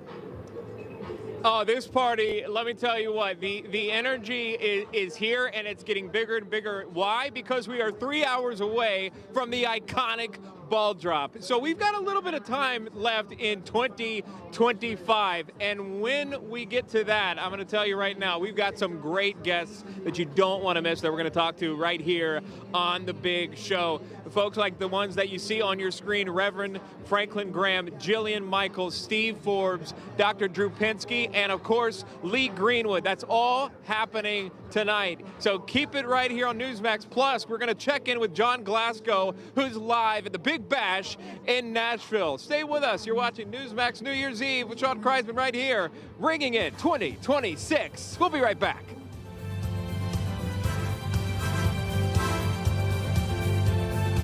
You served your country with honor. Now get the benefits you've rightfully earned.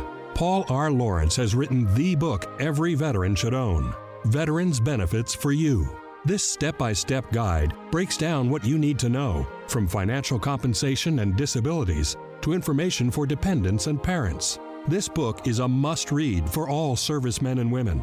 Get your free copy today with our special offer. Call the number on your screen or go online to order.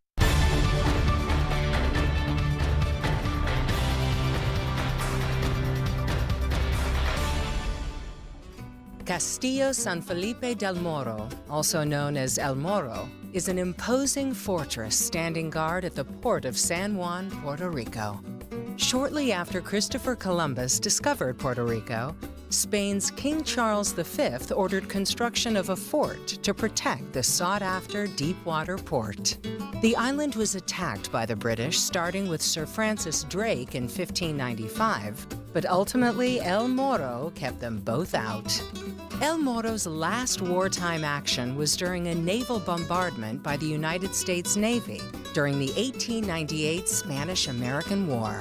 El Moro is a UNESCO World Heritage Site and part of the U.S. National Park Service. Visitors marvel at the garitas, or sentry boxes, located around the outer walls of the fort. The cannon batteries provide breathtaking views of the harbor and Atlantic Ocean. A fortress that, for hundreds of years, was very good at keeping people out, now welcomes them by the hundreds every day as one of Puerto Rico's most popular and beloved attractions. I'm Lucy Celia, and this is An American Place on Newsmax TV. If you could help reduce the urge to go to the bathroom due to your aging prostate, if you could improve your energy levels because you're getting a better night's sleep, would you? Of course you would. And now you can, with the help of Prostate Revive, the premium dietary supplement for men whose lives, sleep, and energy levels are affected due to the concerns of an aging prostate. It was specially formulated for men by noted medical doctor, Dr. David Brownstein. Prostate Revive is really about healthy aging. It contains a plant sterol called beta-sitosterol, combined with 15 other important ingredients. Prostate Revive's exclusive formula helps promote normal prostate function, and that means you can reduce the urge to go and finally get a good night's sleep. Here's how you can try Prostate Revive risk-free. Simply call or visit our website now and we'll send every new customer a risk-free 30-day trial of Prostate Revive. You discover the low shipping and handling. This is a $39.95 value, so don't delay. Call or go online today.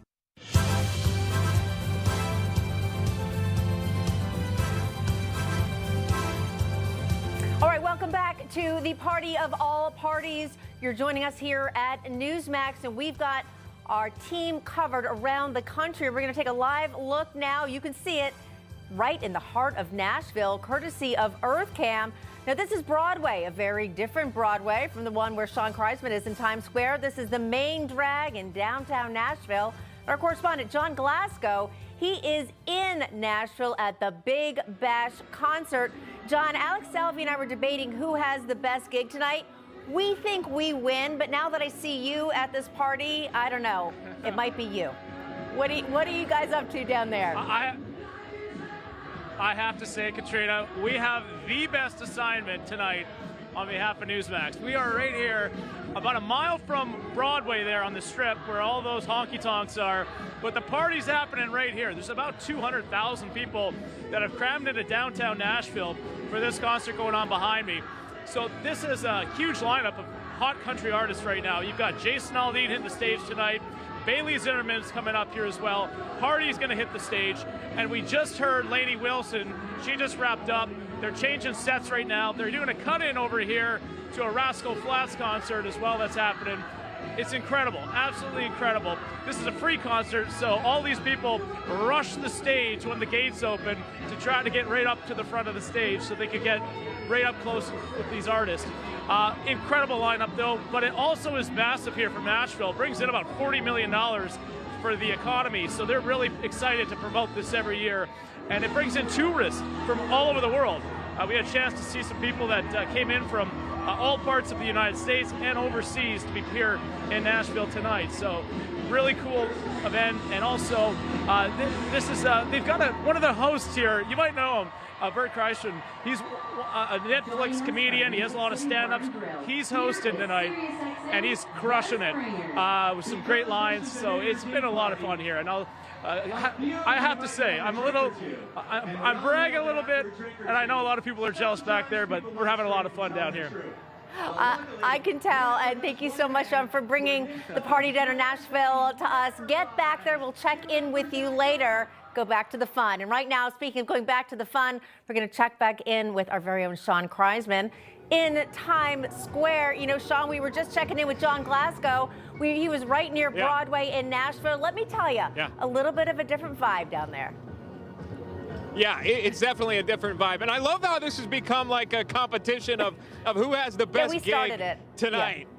Yeah, I know. Well, you do, and you do look great, and Alex looks great. Everyone does. I will say, John has a good one out there. Yeah, Shaun, I'm going to interrupt you, Shaun, just for a minute, because at some point you're going to show everybody watching the insane lining of your fantastic jacket tonight. I will not force you, but when you're ready, we're going to do it. Yeah. Well, you know that leads to the wardrobe malfunction to get through this double-breasted suit. Don't want to put you on the spot. Yes. So Katrina is putting me on the line. So what she's referring to is the lining to my jacket inside is a tribute to Times Square.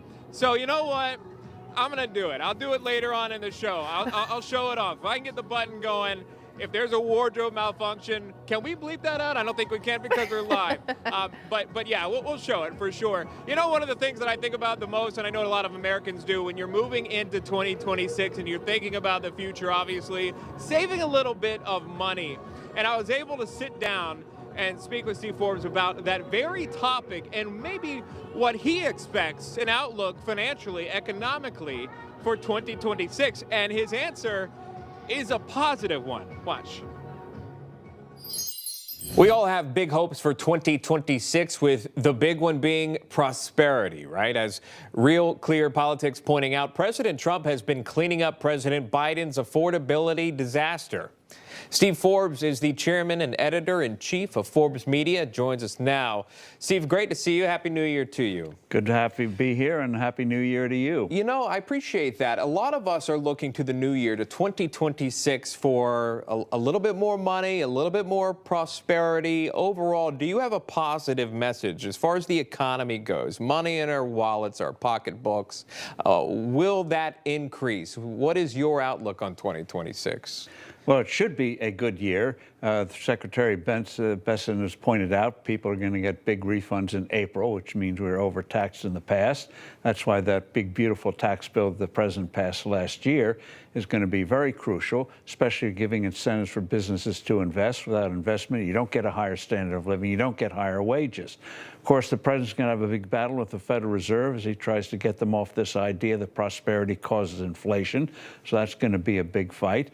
I think the Supreme Court is probably going to give him an adverse decision on tariffs, so he's going to have to figure out where to go from there on that.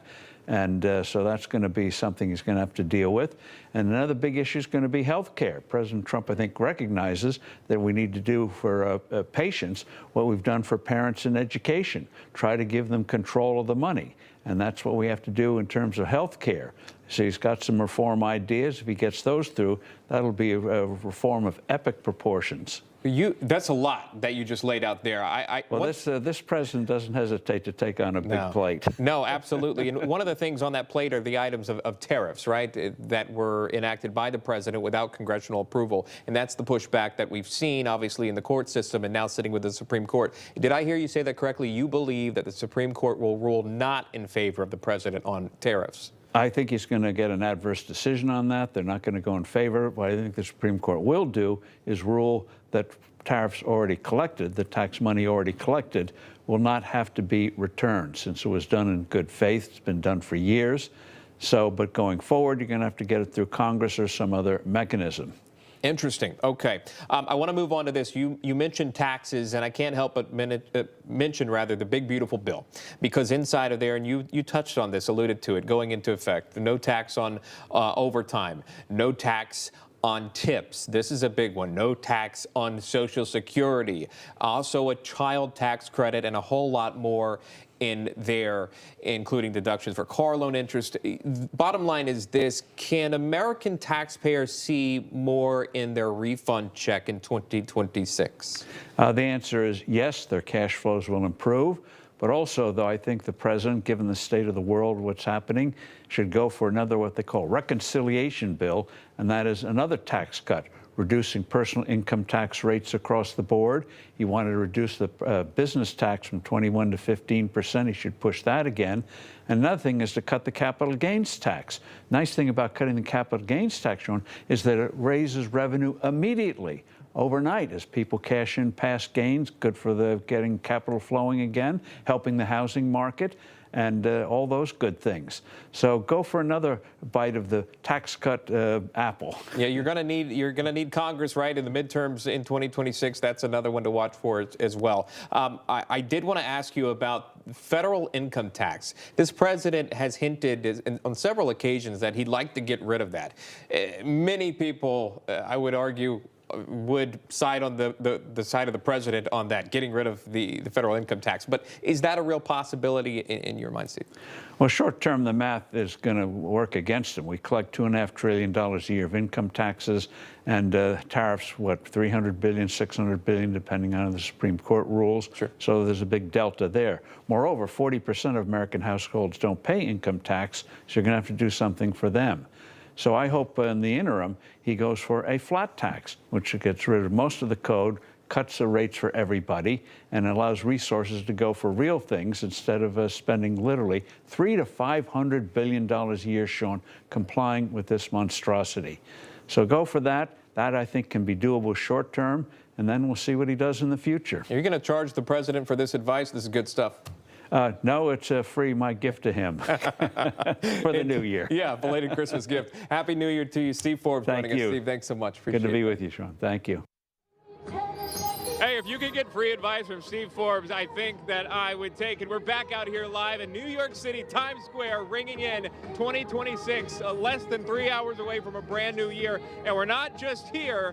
We're also in a place that's very near and dear to my heart, New Orleans, Louisiana, with a live look here on Bourbon Street. There it is. So many revelers out there. Of course, it was a tough year for them, and they were able to power through that and come back bigger than ever. We are live all across the globe for you. Stay with us with our New Year's Eve special continues right after this.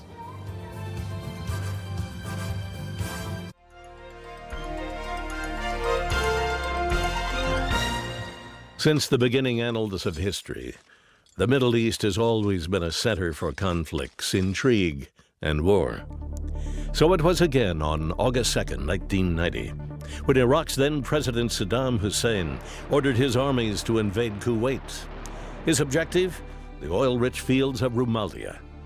It took 5 months of failed negotiations before the United States and its European and Arab allies abandoned their diplomatic efforts and initiated military actions against the invading Iraqi forces. On the evening of January 16, 1991, President George Herbert Walker Bush addressed the nation.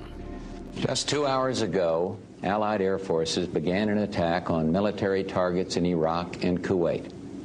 These attacks continue as I speak. The largest Allied coalition since World War II was amassed under the command of General Norman Schwarzkopf.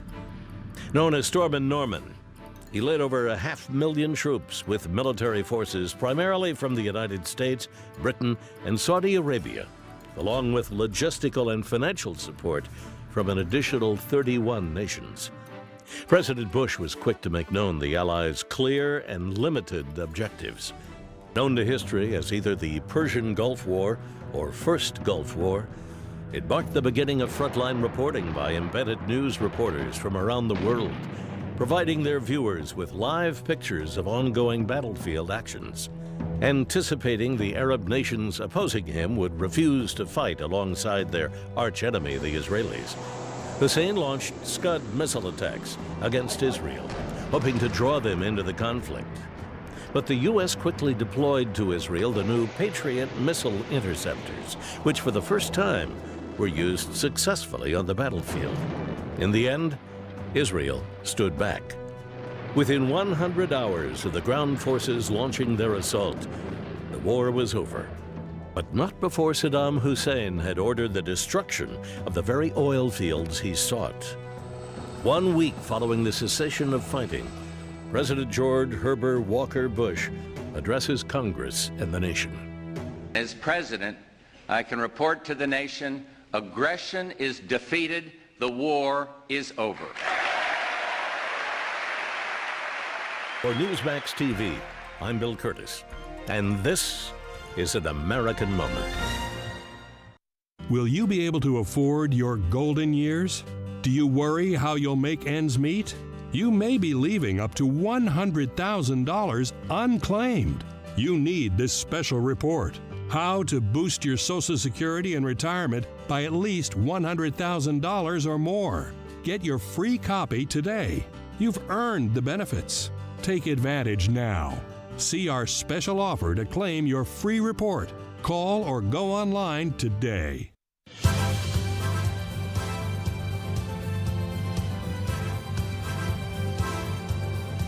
Welcome back to Times Square, New Year's Eve 2026. We're about a couple hours away from the big, iconic ball drop. What are you doing right now?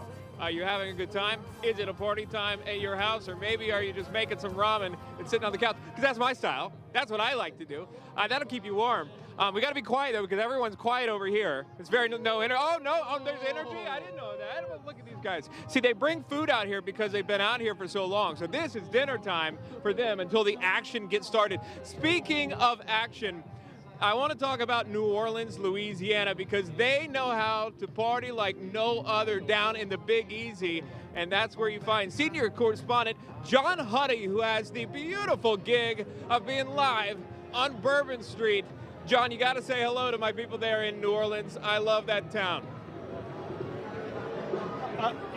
Shaun, we have been, and they've been saying hello to us. Make no mistake about that. We are on Bourbon Street.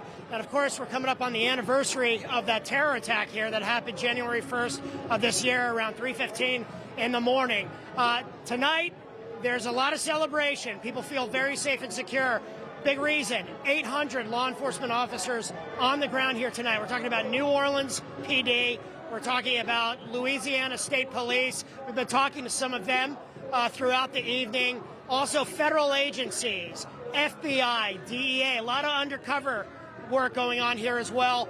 Not to mention here, as I kind of walk over here and as Kip follows me, the National Guard. We've been showing you this throughout the day. 350 National Guard troops that are posted up throughout the French Quarter in what's called the Enhanced Security Zone. So this is the area around Bourbon Street, the French Quarter, that we've seen really beefed up security throughout the year after that terror attack earlier this year on January 1st. But specifically for this event, a Tier 3 event, which brings in federal resources, we see that kind of designation for big events like Mardi Gras, the Super Bowl. But this year, because of that attack, they've really enhanced security. And that's what we've been hearing about from people throughout the day. They see the security presence.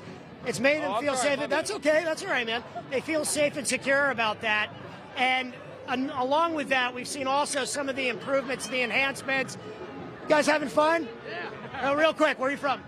Mississippi. Biloxi, Mississippi, yeah. Are you guys Ole Miss fans? Is that why you're here? Yeah, hotty toddy all day, all day. And what do you think? You having fun? Security? Yeah, Security's good? Oh, yeah, I'm National Guard, too, so yeah, it's awesome to see it coming out here, all the guys out here and everything. Outstanding. Yeah. What's your name? Caleb Stevenson. Caleb? John, nice to meet you, Caleb. Pleasure. John, have a good night. So we also, thanks, Caleb. So we also have the barricades. This is new over here. These barricades, they keep them out. And the difference between basically earlier this year and now is they're going to keep these barricades throughout the night until 5 o'clock this morning. The other thing that's new this year, if you look up, you see the flags here. We're just right up the road from Canal. This is in memory of the 14 people that were killed here on January 1st. And then the other, I believe, 59 people that were badly injured. It has their names. It has their faces. This is all a memorial to those folks as well. So, again, it's a good night. Safe, secure. There's no security threat, according to police and officials that we've been talking to.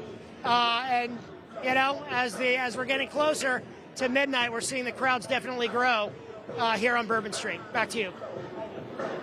Yeah, and of course it will continue to grow out there in New Orleans. No one knows how to party like they do down in the Big Easy. John Huddy reporting live for us. John, we're going to check back in with you in just a bit.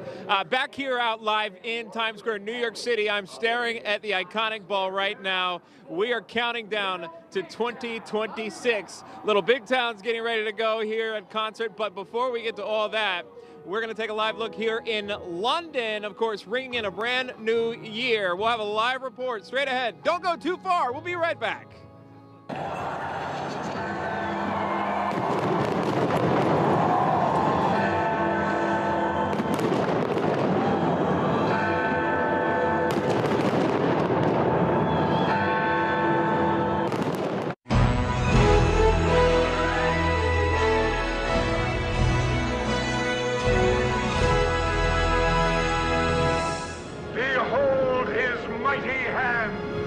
His career spanned 60 years and 100 films, but the role for which he's most remembered is that of Moses in Cecil B. DeMille's The Ten Commandments, one of the greatest box office successes in Hollywood history.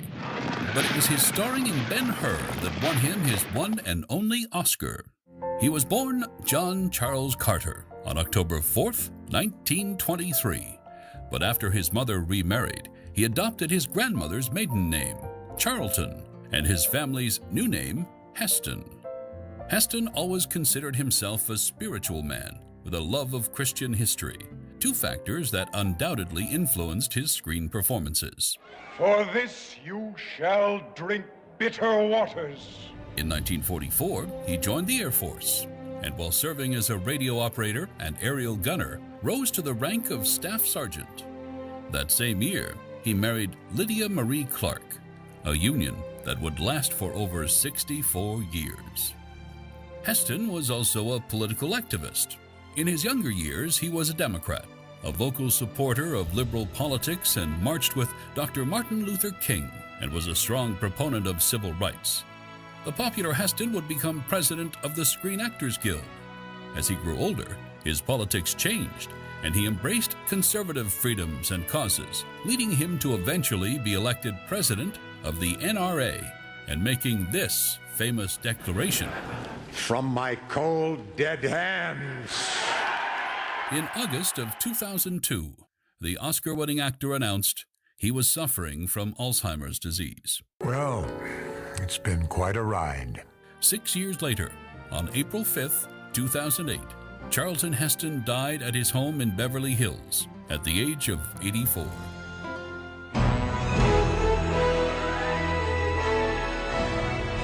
You're watching An American Life on NEWSMAX TV.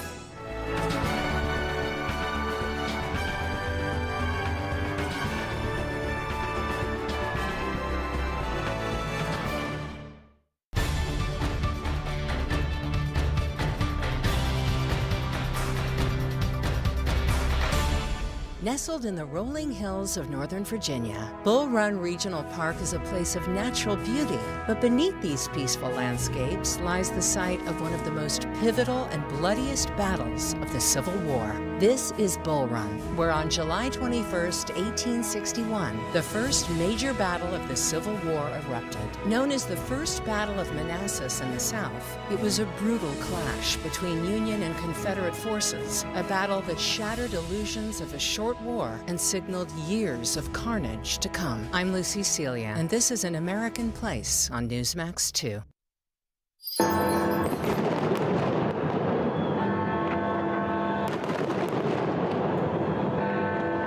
All right, well, guess what we're looking at? I bet a lot of you know that would be London, where earlier revelers there welcomed in 2026. As you can see, a massive fireworks display over the London Eye. You can hear Big Ben in the background, and this has become one of the symbolic annual New Year's celebration sites. So we're going to take you there with our correspondent, Stuart Smith, who joins us live. Stuart, how was the party there? It looks spectacular. It was huge. It was a very good party. There were around 12,000 fireworks shot off from around the London Eye as Big Ben bonged in 2026. Around 100,000 people are estimated to have been on the shores of the River Thames behind me. Of course, we're a few hours ahead of that now, and most people are either clubbing at this point or they've gone back home to sleep off their hangovers. There wasn't just London, of course, that was ringing in the new year. In Edinburgh, Scotland, the traditional Hogmanay event, which has been going on since at least the 1600s. That was cancelled last year due to weather. This year it managed to go ahead despite unusually bitterly cold temperatures here in the UK. It was a bit different though as well here in London, with a popular viewing spot for those that either couldn't get a ticket in time for the main celebration down there or wanted to go somewhere free. A famous hill called Primrose Hill. 30,000 people normally gather there, but this year that had to be closed due to security concerns. So people finding alternative arrangements like where I am now, where you can just about glimpse the fireworks for free at a very close point to the London Eye. But indeed, the street cleaners coming in, sweeping up, removing these signs ahead of the New Year's Day parade, which will be taking place here in central London in just a few hours now. All right, Stuart, sounds like a great party. I don't know if you're going to join those revelers clubbing or whatever it is, but we hope whatever you're doing, it is absolutely fantastic. Happy New Year to you in London. We appreciate it.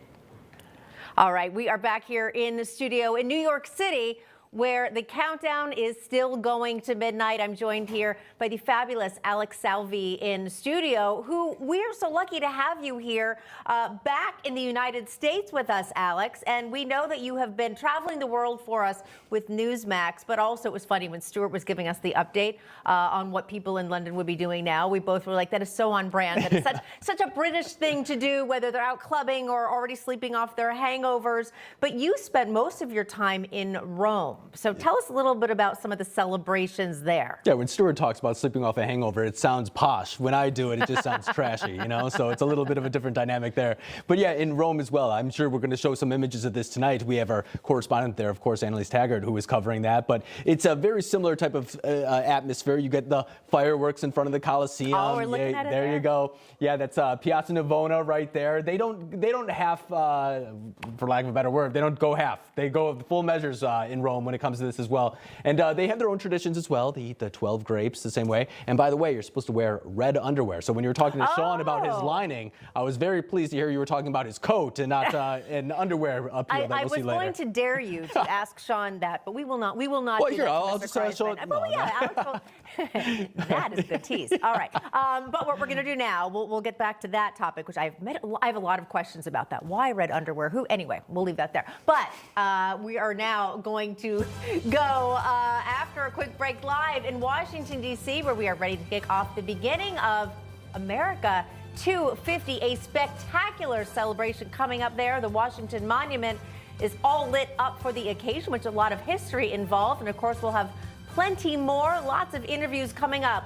Lee Greenwood, Dr. Drew Pinsky, Reverend Franklin Graham, and Jillian Michael, and she joins us next. Stay with us. You're watching NEWSMAX, the countdown to the new year.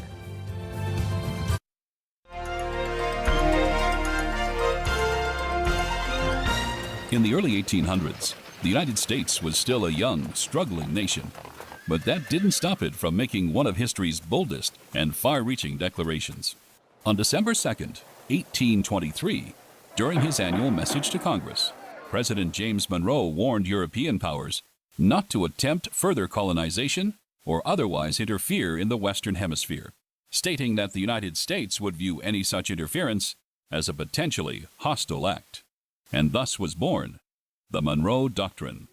Fearing additional rival European and Russian colonization of the Americas, the declaration was originally intended to be made jointly by both the United States and Great Britain.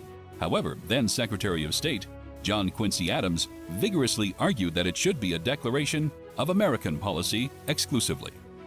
But once established, the United States exercised the Monroe Doctrine selectively. In 1833, America did not intervene when Great Britain occupied the Falkland Islands.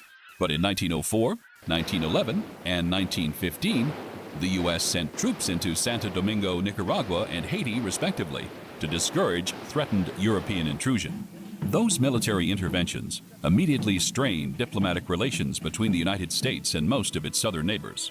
Consequently, future Monroe Doctrine interventions would be done in cooperation with the Organization of American States. In violation of Soviet assurances and in defiance of American and hemispheric policy, this sudden, clandestine decision to station strategic weapons for the first time outside of Soviet soil is a deliberately provocative and unjustified change in the status quo, which cannot be accepted by this country. The most famous of which were President Kennedy's 1962 blockade of Cuba to remove Russian missiles, and President Reagan's 1983 intervention in Grenada to move invading Cuban military forces. You're watching An American Moment on NEWSMAX TV.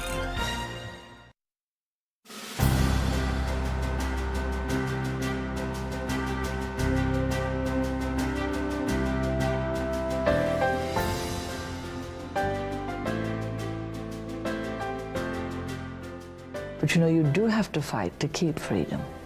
Because there are always people who say, oh, give a little bit more power to government, and then a little bit more, and then a little bit more. Then one day, you've got so many people employed by government that they have a vested interest in keeping more and more power in the hands of government and less in the hands of people. No, it shall not be. The governments are there to serve the liberties of the people, not to restrict them. I was exhausted all the time, and I just didn't feel like myself. And then came the weight gain. I found out I was like millions of Americans whose thyroid gland wasn't functioning like it was supposed to. And that's why I started taking Actilin, a premium nutritional supplement. Actilin was created by renowned physician Dr. David Brownstein, formulated with 17 powerful ingredients to specifically support your thyroid function, adrenal health, and metabolism. And now, you can get a free bottle of Actilin with our special offer. Just pay a small shipping and handling charge. Plus, receive Dr. Brownstein's free special report, A Doctor's Guide to a Healthy Thyroid. If you're experiencing loss of energy, cold hands and feet, dry skin, weight gain, or joint pain, Actilin may be right for you. Don't wait, act now. Get your free trial bottle of Actilin, valued at $39.95.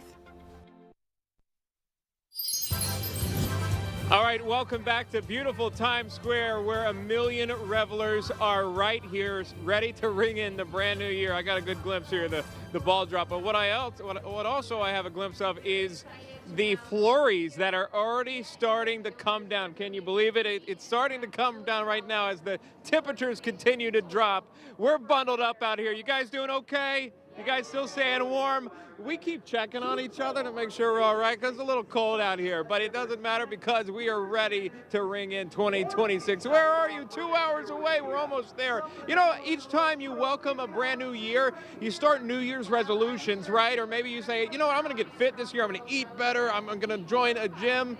I spoke with Jillian Michaels recently about that very topic, and here's what she had to say about getting fit and healthy in 2026. Make America healthy again. It was one of the top slogans this past year. President Trump establishing the MAHA Commission, which has released several reports on how to live a better lifestyle. Who doesn't want to do that? Jillian Michaels is joining us, the host of Keeping It Real, Conversations with Jillian Michaels. Happy New Year, Jillian. Thank you so much. Happy New Year to you. I appreciate that. When we reflect on, before we get into 2026, when we reflect on 2025, have we seen some real results from the MAHA movement, if you will? We've definitely had incremental progress. And I think first what people don't appreciate is we didn't continue to backslide. So let me just remind you, in the event that, or make you aware of the fact that the former head of HHS wanted to remove all age restrictions for gender-affirming care. So just the fact that those things didn't happen should be considered a massive win. But you had a reevaluation of the grass wool, which is a generally recognized as safe loophole that allows thousands of chemicals into our food. Kennedy brought the issue of fluoride to the forefront. He removed mandates for the hepatitis B vaccine, as well as the COVID shot for children. There's a very long list. Now, is there work to be done? Yeah, there's work to be done, but we're definitely making progress. And the good thing is we've got a whole year to get started. If there's so much work to be done, 2026, you've got 365 days to do so in the brand new year. Can I talk to you about what I think I see the most are New Year's resolutions? And when you ask people, and I do this every year, what is your New Year's resolution? It seems to be the common theme is gym membership, right? Getting back in shape, maybe getting in shape, eating healthier. Are these realistic goals? How do you achieve that? It's one thing to sign up for the gym membership that has a discount, right? But you do have to put in the work. Of course, and it is work.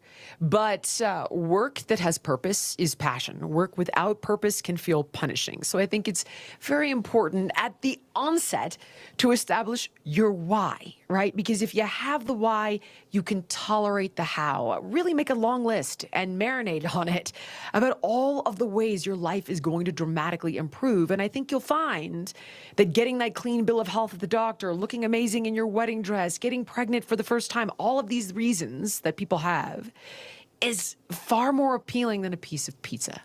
Perspective first. Absolutely. Even though I love that piece of pizza and a good slice in New York City. One slice, not a pie. One slice. One slice, only one. For you, Jillian, we know you throughout the years, obviously staying fit. We go to you as our guru sometimes for advice and tips. What are your goals for 2026? It seems like you kind of accomplished the whole healthy thing. I mean, do you set different New Year's resolutions? Do you stay away from New Year's resolutions? That's so interesting. I'll look for any catalyst when it comes to evolving as a person. I'm exceptionally fortunate to have a grasp on my health. So with regard to my health, I don't have many things to change, in my opinion, just more of the same. But I definitely have resolutions in my life. I'm really working on removing swearing. Do you want to share those here with me today? I'm trying. I got to censor the show. I would really like to remove swear words from my vocabulary. I'm older. I think they're unbecoming. I lean on them quite often. It's unfortunate. So that is one that I have made several times and failed at, but I'm recommitting myself in 2026. Well, we have the beat person standing by in case you relapse. We've got you covered. Thank you. Thank you. Jillian Michaels, always a pleasure. Happy New Year to you. Thank you so much. You too. All right, best of luck to Jillian Michaels and that New Year's resolution. No more cursing. Fun fact, I don't actually curse. I never did. I was always warned as a kid, you can't do that. We're going to wash your mouth out with soap. I don't know if you can do that or say that these days. You might get canceled. But either way, it's a great thing. Think about your New Year's resolutions. You got 2 hours and 6 minutes to go before a brand new year kicks off. We're waiting for confetti, and I don't know if you can see it. I'm looking at the screen. You can't really see it, but there are flurries coming on and off again down here in Times Square. So it's a cold one, but everyone is ready for that big ball drop. We're counting down to it. So again, 2 hours, 5 minutes away right here in Times Square. Before we go to break, I want to show you this.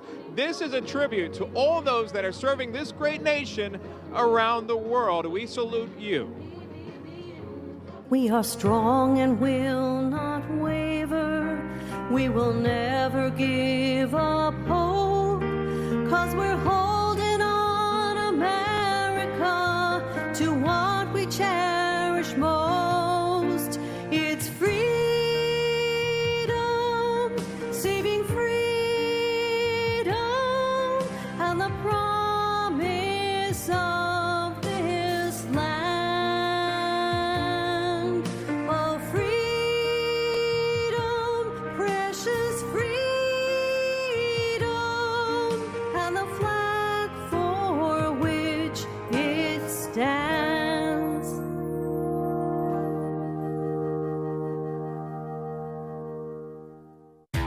Hi, I'm Bianca Della Garza. What I love about working with Newsmax is the relationship we have with our viewers. So smart, so informed, it allows us to deliver powerful analysis, the sharpest viewpoints on the issues that really matter.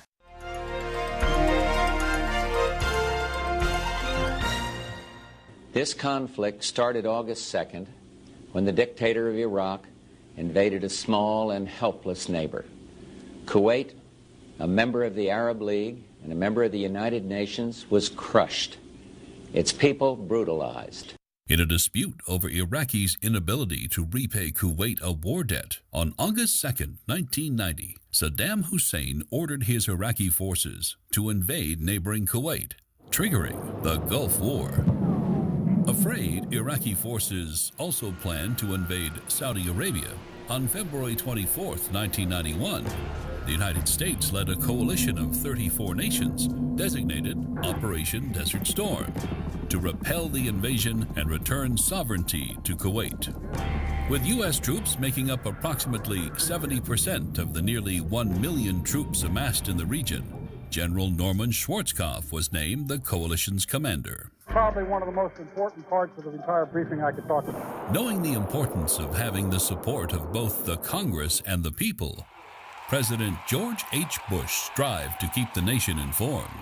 Just 2 hours ago, Allied air forces began an attack on military targets in Iraq and Kuwait. Within 100 hours of Allied forces entering Kuwait, Iraqi forces were annihilated, with their remaining troops surrendering in droves. While retreating from Kuwait, Saddam Hussein ordered his forces to destroy over 700 Kuwaiti oil wells, sending billions of barrels of oil up in flames. Operation Desert Storm officially ended on February 28, 1991, approximately 100 hours after the ground war commenced. Still, Saddam Hussein was ensconced in Baghdad, alive and well. His eventual capture and execution would come another day, at the end of another war. You're watching An American Moment on NEWSMAX TV. Abraham Lincoln began the war between the states with a single stated purpose: to preserve the Union. So it surprised everyone when in July of 1862, President Lincoln announced his intentions to issue an Emancipation Proclamation to free the Southern slaves. Lincoln was urged to delay his proclamation until the Union Army could boast a battlefield victory. That opportunity came at the Battle of Antietam, when Union forces drove Lee's army out of Maryland. 5 days later, on September 22, 1862, President Lincoln issued the preliminary Emancipation Proclamation, stating slaves in those areas still in rebellion within 100 days will be freed. This action made slavery the focus of the war and ultimately caused France and England to withdraw their support of the South. You're watching An American Moment on NEWSMAX TV. Hi folks, we're back. If you've been injured in an accident that's not your fault and you don't have an attorney, listen up. We have legal professionals standing by to answer your questions and tell you what your case is potentially worth. Pick up the phone, call now. All right, welcome back. You are joining us for our countdown to 2026 right here on Newsmax. And I want to ask you a question. What is your New Year's resolution? You going to say it out loud? All right. Are you going to keep it to yourself?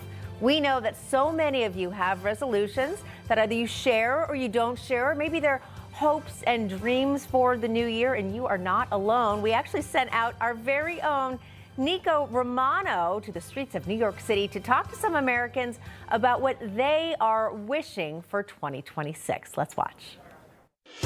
Any New Year's resolutions? Get back in the gym. I'm gonna give to myself as much as I give to others. Become a pilot. To become a better person. Become a better person, a better listener. Not just hear what she's saying, but actually listen to what she's saying. Me, I'm gonna continue to make everybody I love happy. If I'm being completely honest, stop gambling. Oh, it's a sports betting. question. How are you gambling at your age? Secrets, you know, secrets. Where's your book? I want to meet him. Drop 20, but it's been going on for, I've tried that for the last 25 years, and this is the year. Now we got Ozempic. God hates a quitter. I'm going to swim across Long Island Sound. Oh. I've done it 2 years in a row. I'm doing it again. I started smoking after 5 years, so that's one thing I want to stop this year. You want to quit the smoking? Quit the smoking again. Smoking what? Cigarettes. Oh, cigarettes. Okay. You never know. No. I get the nicotine addiction, man. You can't spell nicotine without Nico. And if you know Nico Romano, that is right on brand. How about, let's talk about your resolution. That's always a tough question. Yeah. I always blank and panic when anyone asks me. Oh, well, I've got a couple. The two at the top of my list is number one, open up a daycare in Minneapolis. Those seem to be very profitable these days, so that's number one. And the other one, I want to stop grunting when I stand up. I'm too young to be doing that at this point in my life. I'm 34 years old, and for some reason, the noises I make when I'm standing up, it's a sign that I'm out of shape, so I'm not too happy about that. Is it painful? Is it just become a bad habit? Just an old soul, I guess. I don't know. Maybe out of shape. And it goes with my third resolution. I want to work out less. I like that. See? Yeah. I just don't like it. That's why you and I get along. I just don't like it. Yeah. We don't need big crowds. We don't need late nights. We don't need to work out. We're just going to hang out right here. I'm going to need a wider chair if we do this next year. Yes, well, we'll keep tabs on your grunting there. You know, what I think is amazing is, we were talking about different ways to celebrate the new year. And of course, we're all talking about New York City now because that's where we are, the Big Apple. Shaun Kraisman, of course, in Times Square. And I was there once briefly when I was in college. And the funny thing about it is, it seems like such an amazing bucket list thing. But I remember standing there and looking up being like, wait, is that the ball up there? It was like this little speck. Never meet your heroes, right? No, exactly. And yes, but this year, a brand new ball that will be dropping, and it's 12,000 pounds, which is amazing. Each number, 7 feet tall. So this year, we'll have to ask Shaun, but this might be the year to actually be in Times Square. But we'll let Shaun do that because it's actually quite cold. Well said. Yeah. All right. Shaun, let's pass it over to you and find out what is going on in Times Square again, because you said that it's supposed to be very cold, but that ball is supposed to be very special this year. Did you get a peek at it yet? Yeah, the ball, it's amazing. Right now you can see America 250 wrapped around. So tonight it's different than any other year. It's going to drop right at midnight. We'll welcome in 2026, and then at 12:04, red, white, and blue confetti will fill the sky right here in Times Square, and then the ball will light up as it is with America 250 as we celebrate 250 years of pure patriotism. It is quite amazing. We think about Times Square.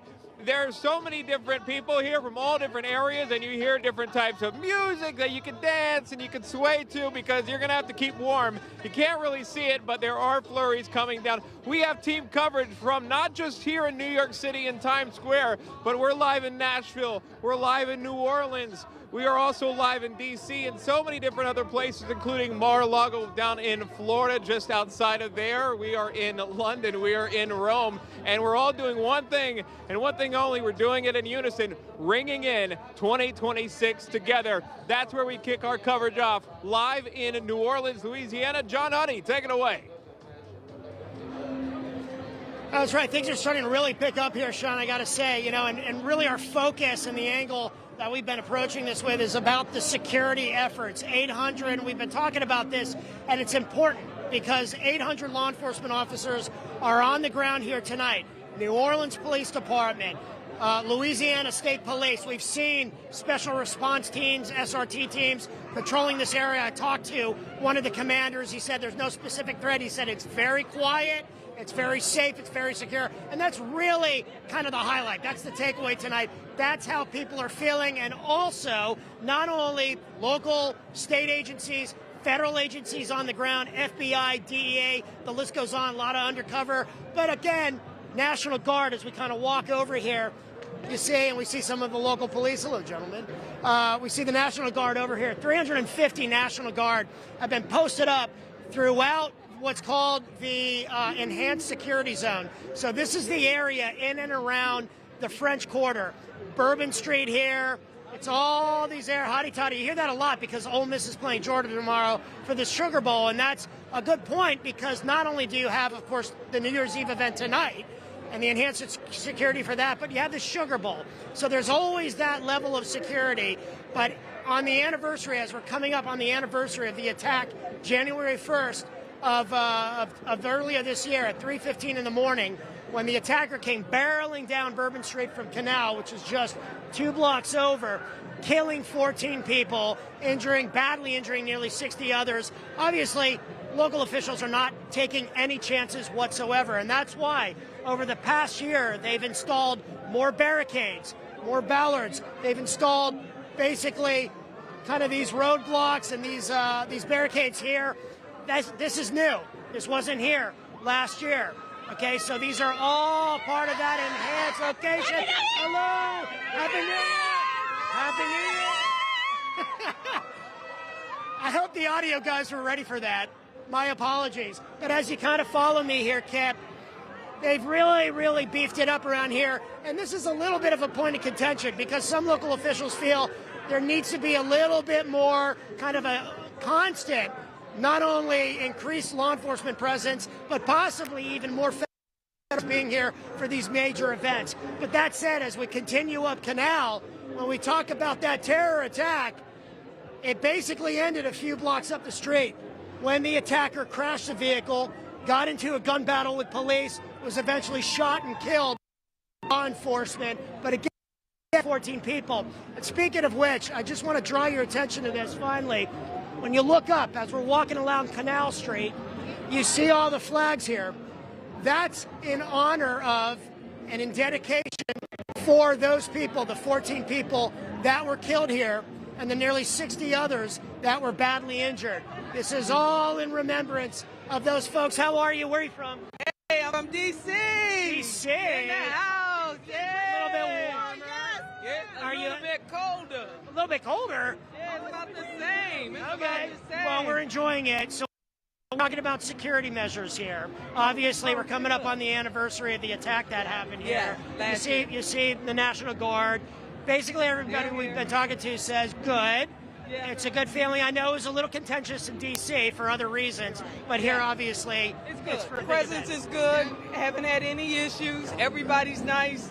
I think they've got the streets blocked off appropriately. We should be in good shape. Yeah. And I think the fact that they're actually here makes everybody feel safe. Right. Yeah. So you can actually see their presence, so they're not like hidden somewhere. You can see them all around, so it makes you feel safe. I think the most important thing is that they're not, hassling anybody. They're not aggressive. They're blending into the crowd, and they're just trying to make and protect everybody. They're letting people enjoy themselves, but without feeling uncomfortable. Right. There we go. And I think that's important. Right. Last question before I throw it back to Shaun, our anchor. What are you guys doing? What are you ladies doing tonight? Where are you gonna go for the ball drop or for the? We're going to go down to Jackson Square on the river to see the fireworks. Yeah. All right. Well, maybe we're bringing our 3 husbands that are looking at the game still. But we love them anyway. Well, real quick? What's happening in the Miami game? Is that over? Because I'm from Florida. Not over. Miami's women. It's 17-7 right now. All right. State's getting whipped. Yeah. Wow. All right. Well, on that note, ladies, thank you so much. Real quick, your names. Jackie. Kim. Tabitha. So nice to meet you. Love you guys. Happy New Year. New Year. All right. I'm going to go watch a game. Shaun, back to you. Yeah, John, thanks so much. Yeah, a lot of fun down there in the Bayou State there, of course. Always a good time, Bourbon Street. You got to remember, they're going bar to bar, so the energy is hot there. My people here, I mean, you got to come over here for a second. I'm going to show you somebody that's actually sleeping right now. Shh, got to be very quiet. What's going on? Are you okay? Yeah. Okay, just making sure. You want me to get you a hot tea or something? You need a pillow? You okay? Get you a bed? Maybe, maybe loungewear? You're all set. You doing all right? Yeah, perfect. Perfect, he says. All right, and that's all you need. I got people sleeping out here. I got people eating dinner out here. But I tell you, we're all doing one thing together, waiting for that ball drop. Less than 2 hours away, Katrina. And that's something that many people are looking forward to, and that some people are dreaming of, apparently. I guess, it's a lot. Once you get there, Shaun, you have to be there for hours and hours. I know the woman you spoke to earlier, she said they'd been there for 11 hours. It's crazy. Yeah. What do people do all day? I had one guy that came in, and he's been here since 10:30 this morning. Oh my gosh. So when you talk about a long haul in the cold, by the way, it's the feels like out here is like 22, and they get in the pins, as you know, they can't leave. So when you say what are they doing, nothing. Absolutely nothing. They're staring up at the sky, waiting for the count, maybe practicing, counting down backwards. You could skip a number. You got to keep doing it. You got plenty of time to do so. Shaun, okay, this is a question so many people have asked me, and I'm going to ask you. It's not a charming question. Can people go to the bathroom? Because I'm thinking, okay, could I do that? I don't think I could be there for 11 hours without using the bathroom. Okay. So let's have an honest conversation, because this is a question. Okay, this is a question I get all the time about New Year's. Is where do they go to the bathroom? Right. Here. You don't want to say it. Just say it. Come on. I have to say it because everyone wants to know. They go to the bathroom where they are because there are no other options. And you say, how is that possible? There are things you could buy at the convenience stores that get you by. I've heard the diaper solution. Yeah. Yeah, the diaper solution is pretty much the fail-safe for anybody here. And then I've heard people rationing water to get through this moment, because you got to remember, it's a bucket list item. There's so many people that dream about doing this, to stand in this area, right, to be able to witness the iconic ball drop that's been going on since 1907, and so now they're able to do so. But yeah, there is a huge sacrifice with that. A bucket list item, and you might need a bucket, but yeah. You can. There's no room for it. Yeah, well, it's a good point. All right. Okay. But what I got, what I have here, we're starting to get ready here. We have hats, we have things, and Shaun, we're going to check in with you in a few minutes. But of course, it is just about 12 minutes after 10 p.m. here on the East Coast. It is already 2026 in Brazil. Let's take a look at their massive fireworks show on Copacabana Beach in Rio. Absolutely spectacular. And just how big are their New Year's Eve festivities? Well, they had more than 70 musical acts and a drone show with 1,200 drones. This party attracts more than 1 million people. Alex, that is quite the party here. I'm having a hard time getting over the bathroom situation. I know. That's not pleasant, but I had to ask.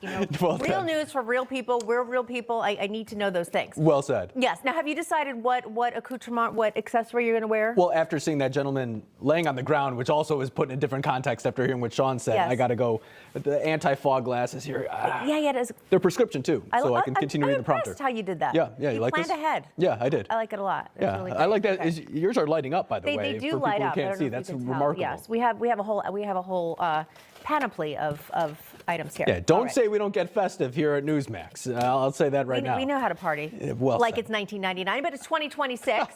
And that means that we have President Donald J. Trump in the White House gearing up for his second year of a second term, and White House correspondent Mike Carter, well, that means he is in West Palm Beach, Florida, right near the winter White House of Mar-a-Lago. Mike, I'm wondering, did you build any sandcastles while you're there? Did you help with that massive Christmas tree that you have behind you? I didn't build it, but it is pretty remarkable. I don't know if you guys can see it. 50-foot tall They're calling it the Sandy tree, 50-foot tall Christmas tree made of sand tonight. But like, look, everyone's dressed up, everyone's ready to go. It's unseasonably cold here in West Palm Beach, in the high 40s. Feel bad for us, right? I know you guys are in frigid New York. Let's get to Mar-a-Lago, shall we? Take a look at the President and First Lady arriving at Mar-a-Lago tonight for all the festivities. Look at POTUS, look at FLOTUS. President of the United States, Donald Trump, saying tonight his wish for 2026, America's super centennial, 250 years anniversary of the United States of America. President Trump saying tonight his wish is peace on earth in 2026. Of course, the president solving 8 wars this past year, with one yet to go, a very thorny one in Russia and Ukraine. The president meeting with, of course, Volodymyr Zelensky this past weekend in Palm Beach. Still says they're about 90% of the way on that peace deal in Russia and Ukraine. A little bit more to come. Hopefully that war gets solved in the coming weeks. All right, President Trump this morning on Truth Social saying, Happy New Year to all, including to my many enemies and those who have fought me and lost so badly they just don't know what to do. Love. All right, speaking of love, there are some unicorns wandering around here in West Palm Beach. We found one of them. It's Jermaine from Deep Blue, Massachusetts. Jermaine, you're from Springfield, Massachusetts. I know that's west of Boston. Look, I'm from New Hampshire. But you don't have any congressman, Republican congressman from Massachusetts. You got a deep blue Boston mayor, Mayor Wu. You've got Maura Healey, the governor. You've got Elizabeth Warren, of course. How are you a Trump supporter from Massachusetts? How does that happen? Well, I don't agree with everything that he's done, but I do agree with the deregulation of small businesses. I do see the growth in job market. I appreciate him as a president for making the effort. That speaks volumes. Jermaine, as we look ahead to 2026, less than 2 hours to go, what do you hope to see from President Trump in year 2 of the second Trump term? Not all over the map. Stay focused on America. America first, that's the Trump agenda, right? What can he do that would affect your life in a positive way in 2026? Keep the jobs coming. As a union guy, I need the jobs. They're turning the lights out on us, Jermaine. Thank you so much. Guys, if you can still see us, we've got flashlights. Thank you for the iPhone flashlight. We're going to send it back to you. We'll get the lights working. Again, less than 2 hours to go. Send it back to you guys. All right, Mike Carter, you got some great tunes in the background, got some unicorns.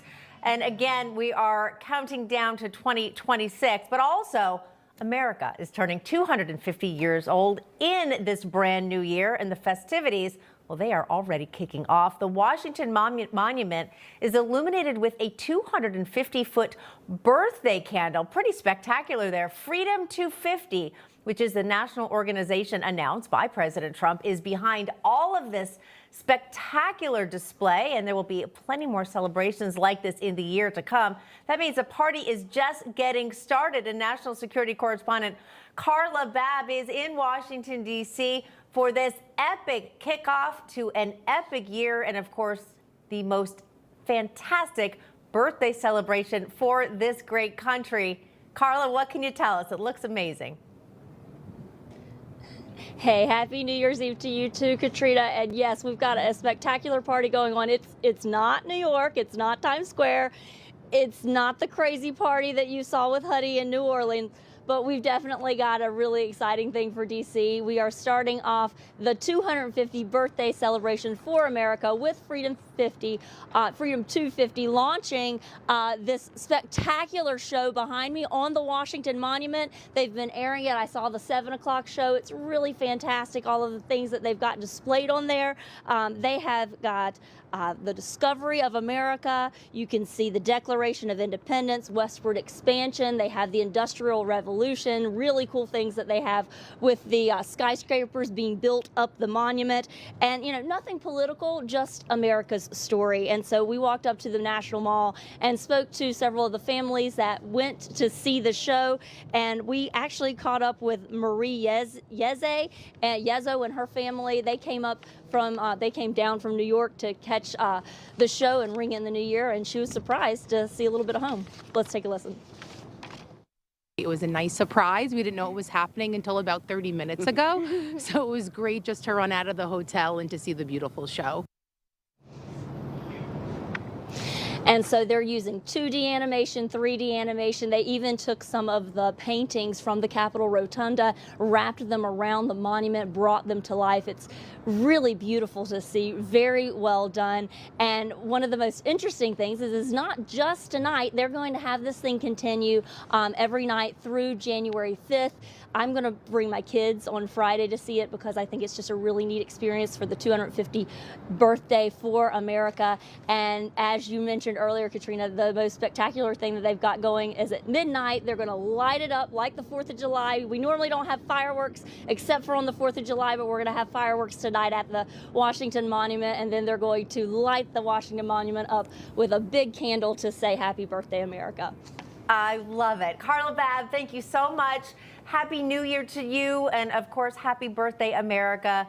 Enjoy every moment. All right, we're going to take a quick break, but coming up after that, are you looking to have a healthier lifestyle in the new year? Well, Dr. Drew Pinsky, you know him, Dr. Drew, joins me to give you his top 5 wellness tips for the new year, and he's going to tell you what he doesn't like at all. Stay tuned. We'll be right back.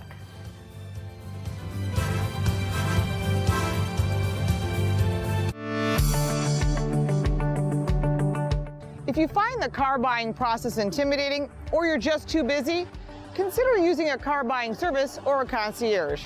These services will help you choose a vehicle, negotiate the best price, get trade-in values, review the purchase contract, and arrange to have the vehicle delivered to you once the contract is signed. There are many services, and here are just a few.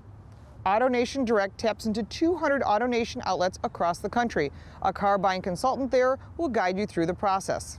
USAA for military families and veterans offers a service called Auto Circle Program with upfront member prices on new and used cars. Two other great resources are AAA car buying service and AutoFinder.com. Carsquare.com is the easiest, simplest, and fastest way to find new, used, and leased cars and trucks. Carsquare.com takes vehicle listings from other car selling sites and puts them in one place. Car brokers are paid by the dealer, so it's a free service for the car purchaser. The broker will find the vehicle, negotiate a price, and have the car delivered. All these services can be very beneficial for those people who don't like to haggle and just have limited time. I'm Lauren Fix, the car coach for NEWSMAX TV.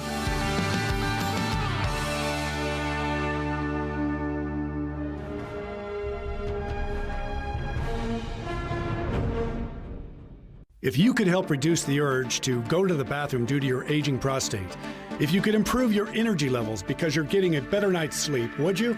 Of course you would, and now you can with the help of Prostate Revive, the premium dietary supplement for men whose lives, sleep, and energy levels are affected due to the concerns of an aging prostate.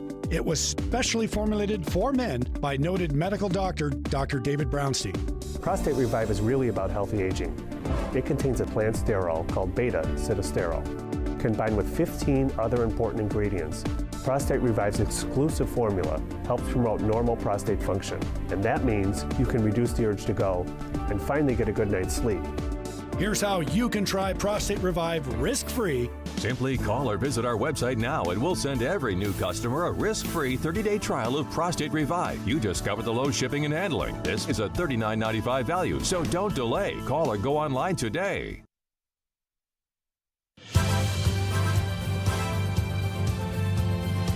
If you make one promise to yourself in the new year, how about this? Take better care of yourself. We all know that it's something that we should do, and it's a lot easier than you think. I caught up with someone you're going to recognize very, very well who gave me some expert tips that I know I'm going to take advantage of, and I hope that you do too. Let's watch. And the Chief Patient Officer for the Wellness Company, Dr. Drew Pinsky, with everything we need to know. Dr. Drew, great to see you. Happy New Year. Let's get right to it. All right. You did tell me something about resolutions, though. You don't believe Yeah, it? yeah, I will. And first of all, Happy New Year to you. Happy New Year to your viewers. I wish us for a great 2026. But you and I, well, let's pull the curtain back. You and I were emailing back and forth that we hate resolutions. Hate them. And I hate resolutions because they sort of set you up for failure. The main thing about the new year is an opportunity to take an inventory. If you make a resolution, great. But the thing about resolutions that everyone misses is maintenance. They start, but they're not prepared to maintain. So if you're going to start something, maintain it or have a plan for maintenance. And the things I'm going to be talking about today, the top 5 for the new year, are really things that should be part of your life. You should be doing this every day, except for the reassessments that I'm going to mention. So shall I get right into it? Well, yeah, we're going to set this up. You gave us a top 5 list, kind of overall how to optimize your health for the new year. So you're actually making it easy for everyone. We're going to do a little countdown here, and we're going to start with number 5, and that is update cancer screenings and adult vaccinations. Take it away. Well, this is something that I'm constantly nagging my patients about. They resist the kinds of cancer screening that have a massive impact on reducing the risk for serious cancer, like colon cancer. When was your last colonoscopy? When were you recommended for the next one? Have you gone over updated adult vaccines with your doctor? Have you had your PSA? Do you need any breast or ovarian cancer screens? These are cancers that if you get them early, it's a massively different story than if it gets away from you. As far as the vaccines, adult vaccines are a completely different conversation than childhood vaccines. It's things like pneumonia and shingles, zoster, these things that you don't want to have, and the side effects are far different. They're very different than we worry about in the childhood vaccine schedule. All right, good reminder there, and we will reveal number 4. Very important here, the Wellness Company Emergency Kit. Tell us all about that. Yeah, I couldn't resist this one.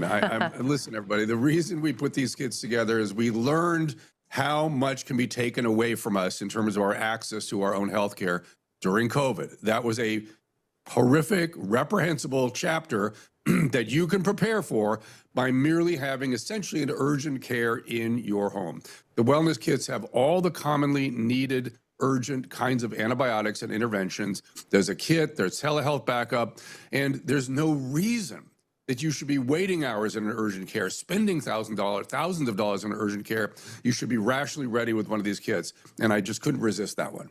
Yeah, it's great. Be prepared, indeed. All right, getting down to number 3. I want to hear more about this one because I think I'm failing on this already. Yeah, a lot of people fail. Again, as you get older, your protein needs go up. I want to tell you a little story that sort of illustrates the importance of this. There was a physician during the Civil War that discovered if he gave beef to the soldiers who'd been wounded 3 times a day, they healed more quickly and more reliably than soldiers who were not. And he called that beef that he was giving them Salisbury steak. That's where the Salisbury steak comes from, Dr. Salisbury. And beef is one of the richest forms of protein available. It's the most complete protein. Don't worry about animal fats. Don't overdo them. But our sort of avoidance of them needs to be tempered a little bit. But as you age, make sure you get proteins, cheese, cottage cheese, meat, chicken, fish. Pay attention. All right, I'm a vegetarian, so I won't be doing the beef or the Salisbury steak, but you mentioned other options in there, so that's helpful. And are you pescatarian, or do you want to talk about beans or legumes? There's ways to get throw it, that in there for boy, us. you gotta really pay attention because your protein needs go up and up as you age. Okay, all right, get your protein. And number 2, something I also need to work on, resistance training. It's so important. I hear it from so many physicians, Dr. Drew. Yeah, this is no fooling. And if you're not someone who has lifted weights your whole life, I'm so grateful that I've always been kind of a gym rat, and so it just stays with me forever. I don't think of Dr. Drew being a gym rat, but yeah. Well, now we all know the secret's out. When I was a lot younger. But the fact is, if you've not done it, you've got to get a plan going. Figure out a way to get a plan and make it part of your life. Sarcopenia, loss of muscle, is the enemy of aging. It is maintaining muscle mass is the single most positive contributor to longevity. Beg any other issue. It is extremely important. Obviously, falls are less. Obviously, it's a little easier to get around. And it's a metabolic organ.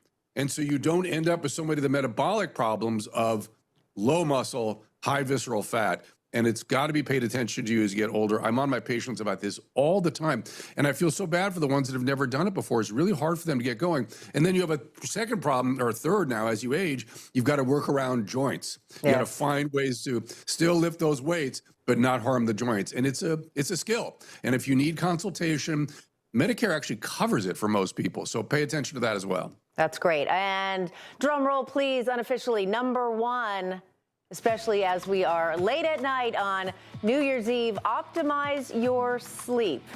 People hear it, I think. I don't know if they take it seriously. Well, I think at least now people know what we're talking about when we say that. There's a sleep hygiene, you know, no lights, no screens, appropriate structure to your sleep. You go to bed at a certain time, get up at a certain time. But the thing that I think gets left out of the equation sometimes, and sorry to bum everyone's parties tonight, but alcohol massively contributes to sleep disruption and to brain health. And the thing about sleep is that's when, during those deeper sleep and REM sleep areas, cycles, that's when your brain is clearing out the metabolic byproducts.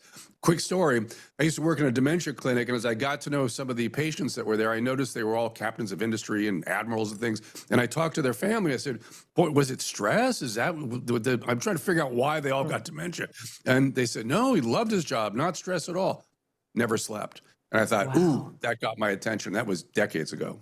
Now, Dr. Drew, are you saying like no alcohol at all, or can we have a glass? Asking for a friend. That's really funny. It is, of course, better to have no alcohol. When you get above a glass of beer, a glass of wine, then you're starting to get into, if you're taking enough to party, you're probably going to disrupt your sleep. And I'm not saying never drink alcohol. If you can, that's great, but it's not realistic for a lot of people, and it's not fun. I understand. Listen, we are meaning-making machines, and quality of life is everything. I didn't put that on the list, but I want to point it out again. Live a good life. That's more important than anything else. All right. The best advice always comes from Dr. Drew Pinsky. I learn something new every time we talk. Have a wonderful New Year, and thank you so much for celebrating with us on New Year's Eve on Newsmax. I had to ask because, you know, I get it. You know, we shouldn't drink alcohol, all of those things, but it is New Year's Eve. But I got so much insight from Dr. Drew there. Did anything inspire you? Because we were talking about our resolutions, and I don't usually like them, as I admitted, but... Yeah, you were the warrior who asked the question that everybody was thinking. So you know what? I'm going to give you a round of applause right there. And actually, when I was watching that, I'm going to go to Carl Higbie tomorrow and start giving him workout tips. I learned from that interview. He needs more protein. He needs to do a little more resistance training. Resistance bands. I'm going to. Exactly. Yeah, he's going to love that. Yeah, Carl, we're coming for you. All right. But what we are going to do is we're going to take a quick break, and coming up, we are going to check in with legendary singer Lee Greenwood right after this. Stay with us. You're watching Newsmax on New Year's Eve.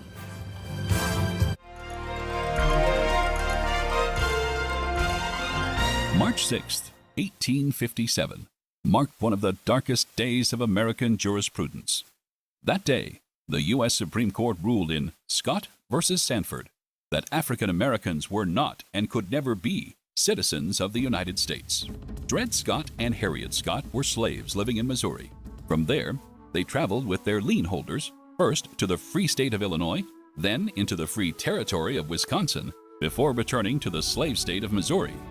There, they tried to buy their freedom but were refused. Subsequently, they filed individual lawsuits in a Missouri court seeking their freedom on the grounds their past residence in a free state and free territory had legally liberated them from slavery. A Missouri state court agreed, but 2 years later, the Missouri Supreme Court reversed that decision, sending the case to the United States Supreme Court to ultimately decide their fate. In writing the Dred Scott decision, then Chief Justice Roger Brooke Taney chose to ignore legal precedents, distort history, disregard specific legal doctrines, and accepted constitutional statutes. His opinion asserted that Congress had no constitutional authority to forbid or abolish slavery in the territories. Consequently, the Missouri Compromise, which for the previous 40 years had served as the accepted settlement over such issues, was immediately deemed unconstitutional. Sadly, the United States Supreme Court has never overturned the Dred Scott decision. However, with Congress passing both the 13th Amendment abolishing slavery and the 14th Amendment defining citizenship and all the protections thereof, The issue was resolved legislatively. Dred and Harriet Scott eventually gained their freedom, but not through the courts. In 1857, a family purchased their lien and then set them free. Dred Scott died the following year, but his wife lived long enough to see the end of the Civil War and the passage of the 13th Amendment outlawing slavery. You're watching An American Moment on NEWSMAX TV. God bless America, land that I love. Stand beside her and guide her through the night with a light from above, from the mountains to the prairies, to the oceans, white with foam. God bless America, my home. Sweet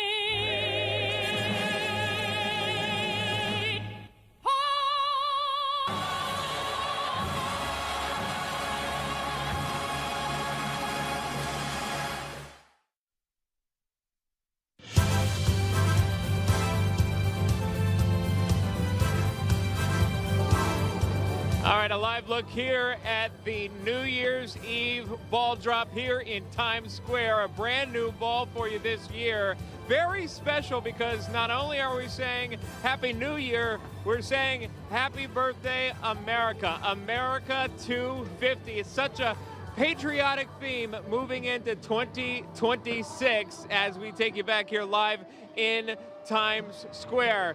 When you think about patriotism, when you think about the United States of America, you know, the song that comes to my mind is God Bless the USA.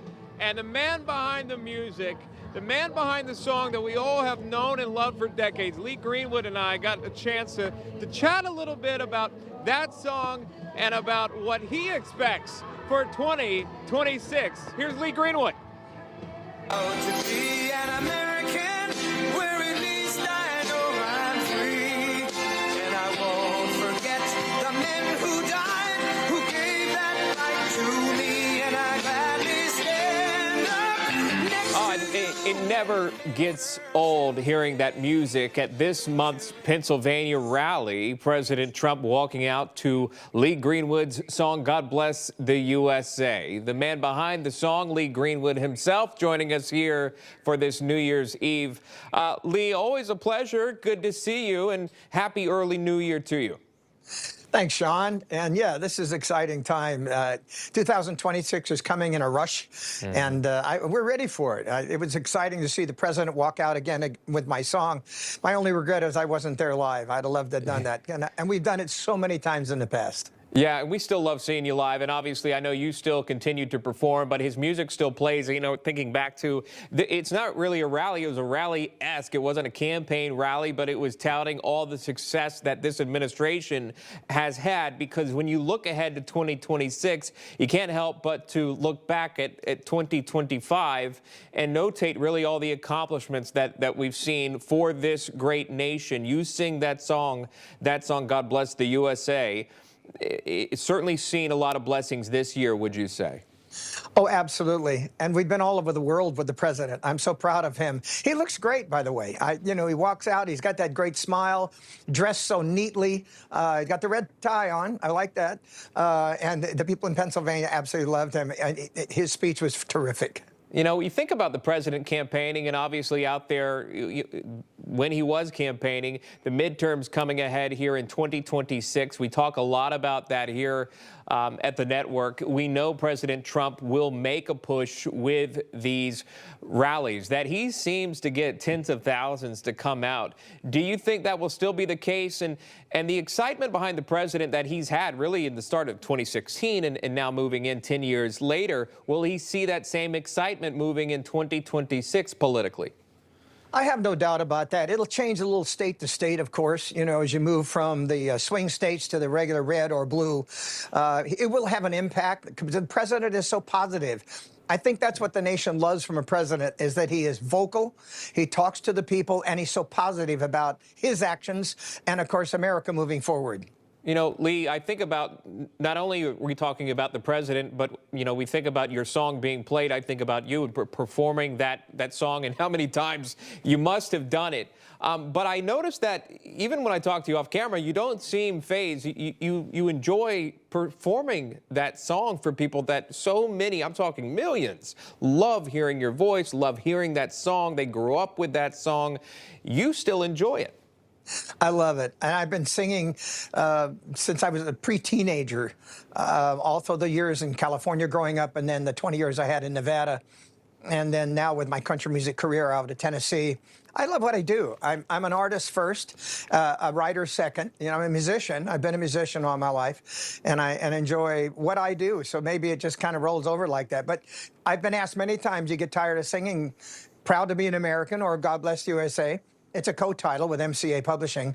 And I'm like, no, I love what I do, and I love that it makes people happy and brings the spirit of America. Yeah, I love it too. I love the cymbal clash at the end. I remember even as a child, I was in elementary school and we were in a school choir, and your song was what we sang on the stage there for our parents, and it was just one of those memorable moments where you're a kid and you still remember performing that song and making sure you pause right before that cymbal clash, crash right at the end there. Just final thoughts from you, Lee, if you could, moving into a brand new year, the hopes for what 2026 could bring. Well, you know, I guess the things I have to put in order would be, we wish happiness and prosperity for all the citizens of America, that we come together and be united. As a Christian, I would hope that faith plays an important part in 2026. And I would like people to pray a lot, because this nation will not run away from its faith. And lastly, I pray for our military, because there's still conflicts all over the world. And when soldiers are deployed, the military families sometimes are very anxious about their safety. So pray for that as well. And for all you folks at the network, thanks for covering 2026 and New Year's Eve. And a happy New Year's Eve to you. And I hope it goes well. I do too. I appreciate that, Lee. I mean, what a great send-off. The power of prayer in 2026, as we all need it, and we'll continue to do so, and hopefully those prayers continue and get bigger and bigger. Lee Greenwood joining us. Happy New Year to you, sir. Thank you so much. Happy New Year, Shaun. It's great to talk to Lee Greenwood, and it's great to hang out with my friends out here. How we doing? We are counting down now. T-minus, what is this, an hour and 20 minutes away from 2026. Lee Greenwood said it best, talking about faith moving into a brand new year. You don't want to miss this. I talked with Reverend Franklin Graham about that very topic, keeping faith in 2026. We discuss his father, Billy Graham, who I remember and loved growing up, listening to his powerful sermons, as I get nailed in the head back here from all the revelers. But that is coming up here, my conversation with Reverend Graham. You don't want to miss it. 2026, the countdown is on, folks. We'll see you right after this break.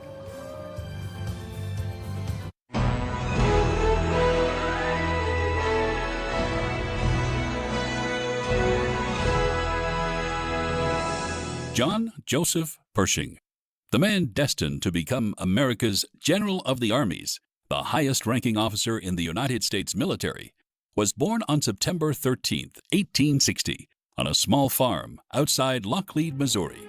Pershing entered West Point, more for its educational benefits than its military opportunities. He was commissioned a second lieutenant. Lieutenant Pershing commanded one of the original Buffalo Soldier regiments, composed of African-American soldiers, earning him the nickname Black Jack Pershing. Pershing married Helen Frances Warren, the daughter of U.S. Senator Francis Warren, and had 4 children together. President Theodore Roosevelt was so impressed with the young officer, he interceded on his behalf and promoted him from the rank of captain to brigadier general. On August 27, 1915, tragedy befell the general when his wife Helen and his 3 young daughters died in a fire. Only his 6-year-old son, Francis, survived. In 1916, General Pershing led 10,000 U.S. troops deep into Mexico in pursuit of the bandit Pancho Villa, but returned empty-handed. After the United States entered World War I in 1917, President Wilson appointed General Pershing as the commander of the American Expeditionary Forces. Starting with 27,000 untrained soldiers, Pershing eventually grew his army into a well-trained fighting force of 2 million. When the AEF first arrived in Europe, Pershing made sure American troops would only be led by American officers. General Pershing did not limit his attention to the battlefield. He founded the military police, redesigned combat boots to counteract the devastating effects of trench warfare, and revitalized the Army Air Corps. American Expeditionary Forces, fighting alongside 24 French divisions, saw major action at the Second Battle of the Marne, which marked the turning point of the war. On July 15, 1948, General John "Blackjack" Pershing, the 5-star General of the Armies, died at Walter Reed Hospital of heart failure at age 87.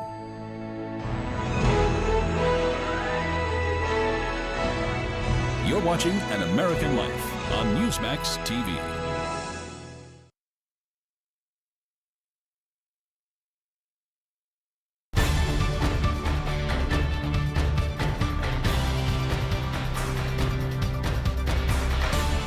Nestled in the rolling hills of Northern Virginia, Bull Run Regional Park is a place of natural beauty. But beneath these peaceful landscapes lies the site of one of the most pivotal and bloodiest battles of the Civil War. This is Bull Run, where on July 21st, 1861, the first major battle of the Civil War erupted. Known as the First Battle of Manassas in the South, it was a brutal clash between Union and Confederate forces, a battle that shattered illusions of a short war and signaled years of carnage to come. I'm Lucy Celia, and this is An American Place on NEWSMAX 2.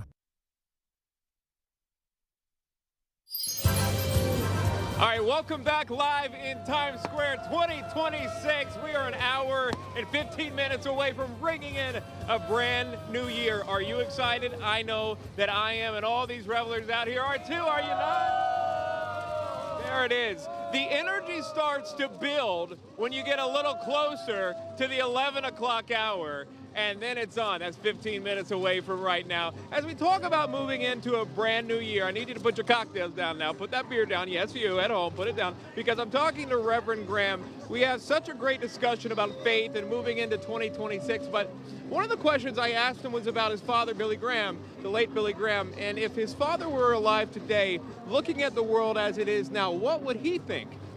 Here's how the Reverend responded. While there were many things to be happy about this past year, there were many troubling moments. So what can we do to keep the faith for the new year in 2026? Reverend Franklin Graham is the president and CEO of the Samaritan's Purse. Always great to see you, Reverend Graham, and thanks so much for coming on. And especially as we enter into a brand new year, just talk to me really frankly, if you could, about those that are struggling to find their faith. What would be a message of encouragement for the brand new year? Well, you know, Shaun, we just come through Christmas, of course.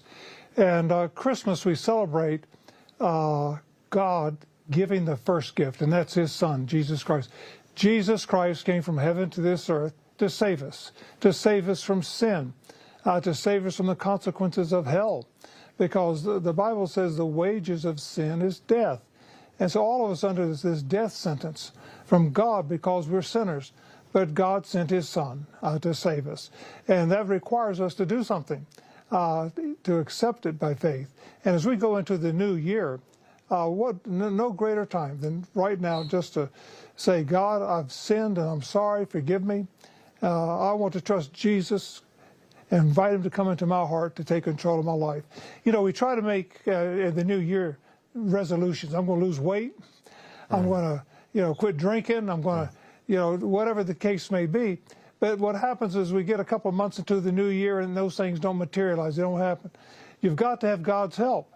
And I would encourage people as we look at the new year, just put your faith and trust in God and his son, Jesus Christ. And if you want to lose weight, ask him for help. You want to quit drinking, say, Lord, I need your help. I can't do this on my own. And if you ask him, he'll help you. But you've got to ask him. So the new year's a great time of year for all of us to evaluate what we did the year before and try to make those, what I would say, little course changes in our life as we start a new year. That's the best resolution in my mind. I was a huge fan and an avid watcher, an avid listener of your father, the late Reverend Billy Graham. I remember as a child watching him fill stadiums with his message, and I often think about you. And if you reflected on your father and thinking if he were in this moment going into 2026 and sees what's happening in the world, what do you think your father would say? The same thing he said every year of his life. He would try to persuade people to turn from their sins and come to faith in God's Jesus. You see, there's no hope for any of us, Shaun, unless we're willing to turn from our sins. We have to repent, and then by faith believe on the name of Jesus Christ. So my father, his entire life, every year, he took every opportunity God gave him to tell others about God's Son, Jesus Christ. And yet the world is kind of like in a big spiral, and we're not getting better. We're going down. And you think of the wars, Europe, we think of what's happening all around us, and the Middle East, Gaza, and we see the illegal immigration and the problems, and we see some bad people have come to this country and have committed murders, and we say, well, what can we do? Well, we trust God. That's what we do. We put our faith and trust in Him. But to do that, we have to repent, and repentance is key. We have to turn, Shaun, from our sins. And my father was always telling people and trying to convince people to repent and by faith believe on God's Son, Jesus Christ. I love that. I love that. Let's leave it right there as we move into a brand new year of 2026 with a wonderful message. Reverend Franklin Graham. Thank you, Reverend. Happy New Year. Same to you. Thank you. Yeah, special thanks there to Reverend Graham. I mean, what a message, right? If you're thinking about moving, getting back into your faith, what a brand new year to do so. 2026 is we're an hour and 10 minutes away from that. 10 minutes away from the 11 o'clock hour, and that is the big countdown. And people are starting to get lively, get more energy, more heat is in the moment and in the air out here in Times Square. Stay with us, bringing in a brand new year, 2026. We'll be right back.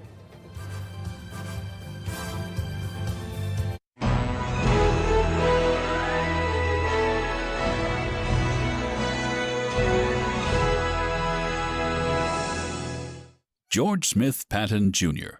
was born on November 11, 1885 in San Gabriel, California. In 1904, he entered West Point, but after failing mathematics, the future four-star general was forced to repeat his first year. 5 years later, he graduated and was commissioned a second lieutenant in the cavalry. In 1917, he was promoted to captain and deployed to France, where he began his love affair with a new form of mobile artillery called tanks. In 1942, Patton was promoted to lieutenant general and took command of 2nd Corps. Within 10 days, Patton led 2nd Corps back into battle in a decisive victory over Rommel's Tank Corps. In 1943, General Patton encountered 2 soldiers suffering from battle fatigue. Patton became infuriated, slapped them, and ordered them back into battle. There was a public outcry, and Patton was ordered to apologize to the soldiers and his troops, and then relieved of his command. When D-Day was planned, Supreme Allied Commander Dwight Eisenhower assigned him to lead a fake effort that purported to invade France at the port of Calais. The subterfuge worked perfectly. In December 1944, Germany counterattacked, breaking Allied lines and trapping the 101st Airborne Division at Bastogne. Incredibly, in less than 48 hours, Patton moved his army 100 miles over icy roads to defeat the German forces and free the Americans. In the history of warfare, no army had moved so quickly, prompting Adolf Hitler to refer to him as that crazy cowboy. His own troops dubbed him Old Blood and Guts. In December 1945, a car accident left the general paralyzed from the neck down. On December 21st, at the age of 60 years old. General George S. Patton Jr. died from his injuries, reportedly telling family, "This is a hell of a way to die."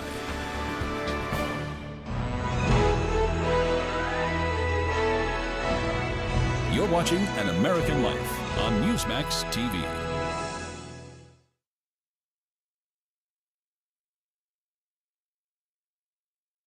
Federal agencies urge every family to have an emergency radio. During any disaster, electrical power may get cut. The emergency radio gives you the vital information you need. NEWSMAX wants you to have the Dynamo Emergency Band Radio. It doesn't need batteries and works in any emergencies. It retails for $30. You can get it with the free offer. Call or go online and get the emergency radio today. Your life may depend on it. I was exhausted all the time, and I just didn't feel like myself. And then came the weight gain. I found out I was like millions of Americans whose thyroid gland wasn't functioning like it was supposed to. And that's why I started taking Actilin, a premium nutritional supplement. Actilin was created by renowned physician Dr. David Brownstein, formulated with 17 powerful ingredients to specifically support your thyroid function, adrenal health, and metabolism. And now, you can get a free bottle of Actilin with our special offer. Just pay a small shipping and handling charge. Plus, receive Dr. Brownstein's free special report, A Doctor's Guide to a Healthy Thyroid. If you're experiencing loss of energy, cold hands and feet, dry skin, weight gain, or joint pain, Actilin may be right for you. Don't wait. Act now. Get your free trial bottle of Actilin, valued at $39.95. All right, welcome back. We are just a little over an hour away from that all-important ball drop in Times Square. We have a few minutes here back in studio. I'm joined again by Alex Salvi here on set. Alex, this has been such a fun night, and what I think is so amazing is that we're not just celebrating a new year, but we are celebrating a next level birthday for the United States, 250 years. It's something extra special in the area. It's going to be a huge event for the United States, and in fact, there's going to be more of it come July 3rd, actually, the day before Independence Day. But I mean, just seeing our coverage across the world, for that matter. You know, we have Rome, London, back to Washington, D.C. It really shows the excitement of what we're doing here at NEWSMAX as well. It sure does. All right, and again, lots to get to tonight in this final hour. We're going to take a quick break, but we will be back. And we will be counting down the final hour. Stay right there. Rick Leventhal reported on the biggest stories of our time. Now he's fighting to bring you the truth, no matter what it takes. Watch The Leventhal Report, weeknights at 7 p.m. Eastern on NEWSMAX 2.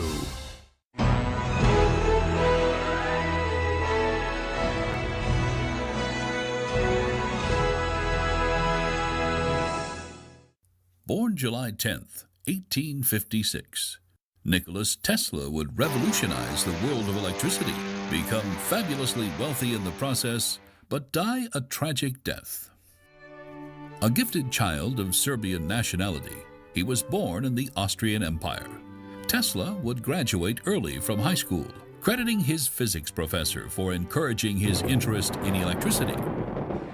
In 1884, after 2 years in Paris at the offices of Continental Edison, the company founded by Thomas Edison, Tesla emigrated to New York City and the Edison Machine Works. Working day and night to improve Edison's direct current generators, Tesla believed if successful, and he was, Edison had promised to pay him a $50,000 bonus, equivalent to $1.3 million today. But when it came time to be paid, Thomas Edison said his promise was meant as a joke. Tesla quit Edison, but took with him the knowledge of his experiments in the new technology known as AC, or alternating current. Edison's direct current only traveled 2 miles before needing to be regenerated, where alternating current offered long-distance, high-voltage transmission. In 1897, Westinghouse bought Tesla's patent for an incredible $216,000, or just shy of $6 million in today's money. Among other things, Tesla discovered wireless electricity, radio waves, electromagnet radiation, and invented the first X-ray. He came up with the idea of remote control. He suggested America's War Department create radio-controlled torpedoes for naval warfare, but the admirals laughed at the idea. In the 1930s, Tesla created a death ray called the Teleforce. His electronic particle beam sounded like something out of science fiction, but he argued it could change warfare completely. The military, like with his remote control idea, took little interest. After his death, his plans for the particle beam could not be found. As a lifelong bachelor and recluse, the great scientist ended his closing days in a single room at the famed New Yorker Hotel. One of the world's most brilliant minds in the fields of energy and physics died on January 7th, 1943, alone and penniless.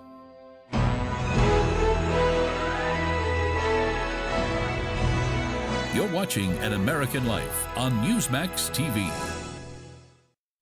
You served your country with honor. Now get the benefits you've rightfully earned. Paul R. Lawrence has written the book every veteran should own, Veterans Benefits for You. This step-by-step guide breaks down what you need to know, from financial compensation and disabilities to information for dependents and parents. This book is a must-read for all servicemen and women. Get your free copy today with our special offer. Call the number on your screen or go online to order.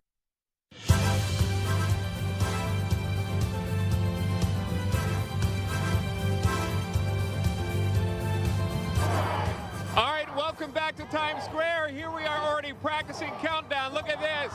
4, 3, 2, 1.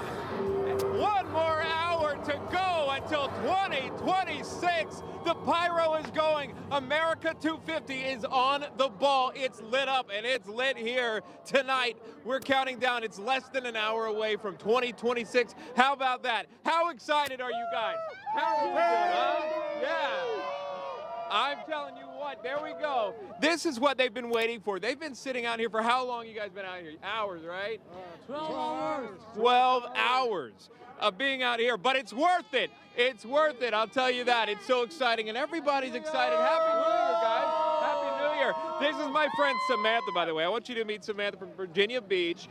Tell me about coming out here. Why did you want to see this ball drop? Well, this is a bucket list for me, and I came here with my sister, but she's unfortunately sick, so. No way. By myself, and I made some new friends. Who are your friends? Hi, guys. Valerie. Heather from Alabama. All right. Roadside, Alabama. Oh, Keeping it Alabama. real. Yeah. Okay. You brought your football team. Oh, yeah, absolutely. We're legends, baby. Hey, we moonwalking out of 25 going into 26. And that's the kind of energy that we like to hear. Moonwalking into 2026. Oh, well, Valerie, hi. My name's Shaun. Hi, I'm Valerie. Happy New Year. Happy New Year to you, too. Where are you from? Mexico. Mexico, all the way here now. Yes. Very excited. Tell me what you're looking for. First time in America? Yeah. No, in New York. In New York, Times Square, the Yes. whole thing. You know, we're celebrating America 250 at midnight. There's going to be another confetti drop. Oh, we're going to be ready for that, too. You're going to be ready for that? So, Samantha, your friend got sick. That's so unfortunate. Came all the way here, but you came out. You're a trooper. You came by yourself. Is it worth it? Oh, 100%, yeah. What are your, do you have one New Year's resolution? Spend more time with family, I think. Spend more time with family. It looks like they need to spend more time with you, Samantha. Where are they at? Well, I'm your family tonight, if that's okay with you, and I'm your family at home. We have team coverage right now, our entire family, if you will, all the way out in Nashville, in New Orleans, in D.C., in Rome, in Florida, you name it, we are there. We'll kick it off in Nashville with a big bash. Jon Glasgow with a big job there. Jon, Happy New Year to you. Shaun, we are 2 hours away now from the ball drop here, Central Time in Nashville, and I'm going to hit you with a little Jason Aldean, one of the hottest country artists in the world, is on the stage right now, and he has been crushing it for about 250,000 country fans that have come in from all over the world, all across the country and all over the world. He is absolutely killing it. We've already heard from Lainey Wilson, and we also heard from Party. He was on stage earlier as well. And then coming up later, we got Bailey Zimmerman is going to hit the stage, who is another major artist that's up and we are going to see a little bit later at the end of this. I'll step back in here, guys. They're going to do the music drop. I know in Times Square they do the ball drop there. They got a music note that's above the stage. That's going to drop down at midnight Central Time here. So all these country fans all pumped up for this. Not only that, Broadway, which is about a mile from here, we're in downtown Nashville. They're having a ball down there as well, and all the honky tonks. So we are loving it here from the Music City. I'm going to send it back to you guys for more coverage here on New Year's Eve. All right, Jon Glasgow, live there in Nashville. You got to remember that it's Central Time out there, so we're celebrating New Year's here Eastern Time. The countdown is on, less than an hour away from 2026. The excitement is here. If you've been along for the ride earlier, I found people eating dinner. I found people sleeping. I mean, you name it, it's been done. But now everyone's awake. Everyone's excited because 2026 is on the way. Remember what we talked about? This year is different. The ball's going to drop, and then at 12:04, red, white, and blue confetti comes right down right here on Times Square. So you get to celebrate twice this year. That's right, 2 celebrations for the price of 1. And that's also happening in D.C., and that's where we find our Carla Babb with more. Carla. Hey, Shaun, I heard that guy telling you about moonwalking into 2026. We are also moonwalking into 2026 here in D.C. We've got this amazing celebration. The Washington Monument is lit up for Freedom 250's launch of America's 250th birthday celebration. You're looking right now, there's all of the founding fathers on there, but you can see the moonwalk. You can see all different parts of America's history in this amazing, beautiful presentation that we've seen that runs from the discovery of America, the Declaration of Independence is there. They write the Constitution around the monument. We were able to walk out to the mall and we saw several families taking a look at this spectacular show that they have going on. It started at 7 o'clock. This is the last show, the one you're looking at now. This is the last show you're going to see in 2025. The next time you come to me, it's going to be 2026. And we spoke to some families. Anthony Petrozello, he brought his family here from New York to ring in the New Year here in D.C., and he was surprised to see a little bit of home up on the Washington Monument. Let's take a listen. We saw the Empire State Building, we saw the Statue of Liberty. It brought us back home, and we're just very blessed to have an incredible administration that brings us home for us, and it's an incredible tribute to our beautiful country. So I thought it was really interesting. They actually brought in some of the paintings at the Capitol Rotunda. They put it around the Washington Monument, brought it to life. You could see them building the skyscrapers one by one. Just a really fascinating and really creative way to bring in America's birthday. The really neat thing is going to happen that not just tonight, it's going through January 5th. I plan on bringing my kids to come see this weekend. And at midnight tonight, while everybody is celebrating, D.C. is going to look a little bit like it's lit up like the 4th of July. We're going to have fireworks, and the Washington Monument is going to turn into this giant birthday candle to say, you know, happy birthday, America. Let's start that 250 birthday celebration right now. Shaun? Yeah, I mean, how exciting is that? This New Year's Eve is bigger than any New Year's Eve we've ever had celebrated here on Newsmax. Carla Babb, Carla, thank you so much. And that is because we are ringing in 250 years of celebrating the United States of America. We are also celebrating 2026 out here in Times Square, where we're counting down less than an hour away from a brand new year. Turning a new chapter, if you will. Christina Thompson standing by. She's out here as well. I've been looking for her out here in Times Square. There she is. Christina, who'd you find behind you? I mean, we've got some friends from Boston right here. They came all the way to New York to Times Square to celebrate New Year's Eve. What time did you guys get out here today? You've been out here for as long as we have. Yeah, we were at 9 this morning waiting out there. Wow. It was cold, but it was well worth it. So it has been worth it so far. What's been your favorite time out here? It's a beautiful time of year right now. It's the favorite time for sure. Seeing all the performance, it's like so exciting. People from all over the world. It's like really special. Definitely. They have been very good. Do you guys have a New Year's resolution? Get on my phone less, I'd say, but have fun, honestly, yeah. Wonderful. Yeah, to enjoy time with friends and family and enjoy every moment I have. And you're doing that right now. I am. Yep, and a new year, new me. New year, new Straight, you. you know? All right, my Boston friends, thank you so much for speaking with us. We appreciate it. Happy New Year to you guys. Just about an hour to go now. We're in the home stretch. You guys will be in the warm soon enough. Shaun, I'm going to send it back to you. Also in Times Square, it has been so fun to be able to be on this assignment with you. Obviously, there's no better place than New York City on New Year's Eve. Yeah, I've got to say I'm happy to have you here too as well, Christina, because one of the coolest things I think to do here is meet all of the different people that are here. They come from all over to ring in 2026, but it's very cool to be able to bring that to you at home, the viewers, so you don't have to. Wherever you are, whatever you're doing, enjoying Times Square, the iconic ball drop that we do each and every year to ring in a brand new year. We're also doing so in studio with Katrina and Alex. Hey guys. Hey Shaun, looks like you two are having a great time, and I know it's cold, but I can tell by your smiles that that doesn't matter at all. And I'm here back in studio where it's actually kind of chilly, maybe not quite that cold, with Foreign Affairs correspondent Alex Salvi. Alex, it's been so much fun hanging out with you here, and I know you've been traveling the world, but we're happy that you landed here. You told us about a very interesting tradition in Rome where people would wear red underwear for a fortuitous new year. And I don't want to go into that one because that sounds like kind of like a TMI situation for me, but I know that you brought some other interesting traditions for New Year's Eve from around the globe to share with us. What do you got? Yeah, if we go back to the underwear conversation, we might get a FCC violation or something like that. But yeah, all across the world, they celebrate tonight very differently. In fact, in Ireland, they take bread and they throw it against the wall. In Denmark, they'll take a plate and they'll throw it against the wall. You're starting to see a little bit of a theme here, maybe a little bit of a aggressive, violent theme.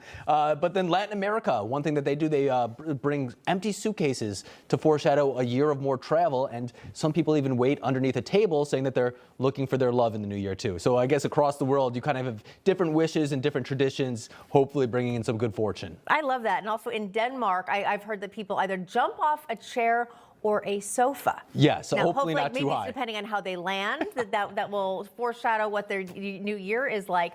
But you know, what I think is also special is that, as Shaun pointed out, and we have mentioned that this is sort of a double celebration year, not just a brand new year, which is always exciting. I liked how that gentleman from Boston said, and it's a brand new me. That's always a good one too. But also a very special celebration for America, 250 years going strong. We're still a very young country, but boy, what a milestone. And now you're back in DC, so you're gonna get to celebrate right where it all takes place. And you know what's going to be cool about this too is that this is going to take place around the same time as the World Cup, which is being hosted in North America. So as these celebrations are going on for the America 250, other countries are going to be tuning in to see, of course, their football, soccer team, however you want to phrase that, and see some of these unbelievable scenes that'll be displayed. I was about to say the football soccer argument shall begin. All right, but right now we're going to go to White House correspondent Mike Carter. He is in West Palm Beach, Florida, right near the winter White House of Mar-a-Lago. I see your lights are back on there, Mr. Carter. What has been going on since we last checked in? Yeah, the Gremlins, they didn't get us yet, Katrina. Thank you very much. We're here with Herbin Delgado from Boynton Beach and his family. Are you guys excited? 1 hour away from 2026. We're super excited. All right. Not a lot of energy. We're on national television, guys. Come on, let's get it up. Herbin Delgado. All right. Look, 2026, the Super Centennial. 1 hour away. When you think about the 250 years, 250th anniversary of this country, what are you most grateful for when you think about being an American? Well, I'm grateful, first of all, for my parents for bringing me here to United States, and creating a family here is a safe place for me. No tax on tips. You're a barber. Yes, you cut hair for a living. No tax on tips. Part of the One Big Beautiful Bill. That goes into effect this coming year. How is that going to help you? That's definitely beneficial for us as barbers. We are an essential, and obviously it could be anybody from a firefighter, yourself, the president could sit in our chair, and we're very grateful for that. All right, Herbin Delgado, you and your family, go celebrate, guys. I've enjoyed it. All right, excellent. 1 hour away from 2026. Thank you guys very much. I appreciate it. Hey, look, what a year it's been covering this White House, huh? You think about everything that's changed. No more Gulf of Mexico. It's now the Gulf of America. No more Defense Department. It's now the War Department. 8 wars solved around the country, around the globe, I should say, with one yet to go, Russia and Ukraine. We've got lower prescription drug prices. Look, you may have your beef with the Trump administration, but you can't deny that this man has changed the course of history when it comes to this country 250 years ago and maybe 250 years from now. Look, it's been a wild ride covering the Trump administration. We're here in West Palm Beach. President, First Lady, they're celebrating right across the pond there at Mar-a-Lago. Benjamin Netanyahu in the house tonight. Look, a lot of news will be coming out of this evening and then for the weeks to come. Look, next week, President Trump going to be speaking with a lot of the insurance companies across the country, trying to lower those premiums. He's already lowered prescription drugs, but we'll see what happens here in the coming year. 2026, America's 250th anniversary, now less than an hour away. Guys? That's right. All right. Mike Carter, also a big year for President Trump, a big birthday year, and I know that we'll be covering that as well. Mike Carter, we appreciate it. Now it's time to go back to Shaun Kraisman in Times Square, where, Shaun, something tells me the crowd's getting a little wild at about this time. As are you. I like the dance moves. You know it. Hey, I mean, we've got to keep it hot, right? We got to keep it hot. It's cold out here. There you go. Let's go. 2026. We are so excited to ring in a brand new year. And that is happening about 45 minutes from now. So grab your friend, grab your neighbor, grab your dog. I don't care what it is. You're celebrating with me, and we're doing so tonight, live here in Times Square. Stay with us. You don't want to miss all of the fun and action happening right here in Times Square. We'll be back right after this quick break. Let's go! Federal agencies urge every family to have an emergency radio. During any disaster, electrical power may get cut. The emergency radio gives you the vital information you need. NEWSMAX wants you to have the Dynamo Emergency Band Radio. It doesn't need batteries and works in any emergencies. It retails for $30. You can get it with the free offer. Call or go online and get the emergency radio today. Your life may depend on it. If you've ever felt that you paid too much for an auto repair, you're not alone. In fact, 66% of people feel that they've been ripped off by their mechanic. But here are some tips to help you save some money. Always do your homework before you buy. Ask a friend that knows about cars or check online about the problem. Avoid repair shop deception. Drivers should do their own research online or by phone to know exactly what a job should cost. Get quotes from more than one repair shop. Speak intelligently. The homework you've done will tell the service writer you recognize a sensible price right off the bat. Beware of a mechanic who shows you a transmission or oil pan with metal particles in it and recommends a major job. The shavings are usually a sign of normal wear. You always want to ask for original equipment auto parts, or at least equivalent. Some repair shops use low-quality Chinese auto parts as a way to save money. Before you get any repair, contact the dealer of your manufacturer and ask if there's a TSB, or Technical Service Bulletin, or recall on these components. Look for an ASE, National Institute for Automotive Service Excellence certification, as well as a state license. Reputable shops are proud to display them. Good mechanics are hard to find, and communication is key. A good mechanic will explain the different phases and give you some options. They want to educate you. Don't be afraid to ask for a discount or see if they have any coupons. I'm Lauren Fix, the car coach for NEWSMAX TV. If you could help reduce the urge to go to the bathroom due to your aging prostate, if you could improve your energy levels because you're getting a better night's sleep, would you? Of course you would, and now you can, with the help of Prostate Revive, the premium dietary supplement for men whose lives, sleep, and energy levels are affected due to the concerns of an aging prostate. It was specially formulated for men by noted medical doctor, Dr. David Brownstein. Prostate Revive is really about healthy aging. It contains a plant sterol called beta-sitosterol, combined with 15 other important ingredients. Prostate Revive's exclusive formula helps promote normal prostate function, and that means you can reduce the urge to go and finally get a good night's sleep. Here's how you can try Prostate Revive risk-free. Simply call or visit our website now and we'll send every new customer a risk-free 30-day trial of Prostate Revive. You discover the low shipping and handling. This is a $39.95 value, so don't delay. Call or go online today. All right, welcome back. We're live back here in Times Square as we are geared up to ring in 2026. We are counting down less than 45 minutes away from a brand new year. And each year, there's something that you accomplish as you move on throughout the years. And here at Newsmax, we are so happy to have you at home or wherever you are along for this journey that we call life as we continue to move through it. You know, when we launched this network and the cable news network, you at home, you bonded with us and you found your home with us, and we appreciate that. Take a look back here at Newsmax's achievements through the year. One of the coldest days for inauguration, for sure. When the gears of history turned and Donald Trump became only the second man ever to serve non-consecutive terms as President of the United States. So help me God. So help me God. Congratulations, Mr. President. Newsmax was there, enabling its growing audience to stay at pace with a new administration moving at warp speed to change America. I was saved by God to make America great again. This is unscripted Trump. This is Trump basically talking from his heart. The breakneck pace of the news in 2025 began even earlier, on New Year's Day, when a Texas man armed with bombs, weapons, and an ISIS flag attacked revelers on Bourbon Street, killing 14 innocent people. Police say a driver drove a vehicle into the intersection of Canal Street and Bourbon Street right there in the French Quarter. When the driver got out of the vehicle after running into the crowd, he began to open fire. Police then returned fire. When Elon Musk came to Washington to downsize the federal government through Doge, nothing captured the moment better than when one of President Trump's top foreign allies, Javier Milei from Argentina, you guys know who that is, right? bestowed on Musk the gift of a chainsaw live on stage at CPAC in National Harbor, Maryland. Newsmax viewers got to see the early days of Trump 2.0 up close and personal.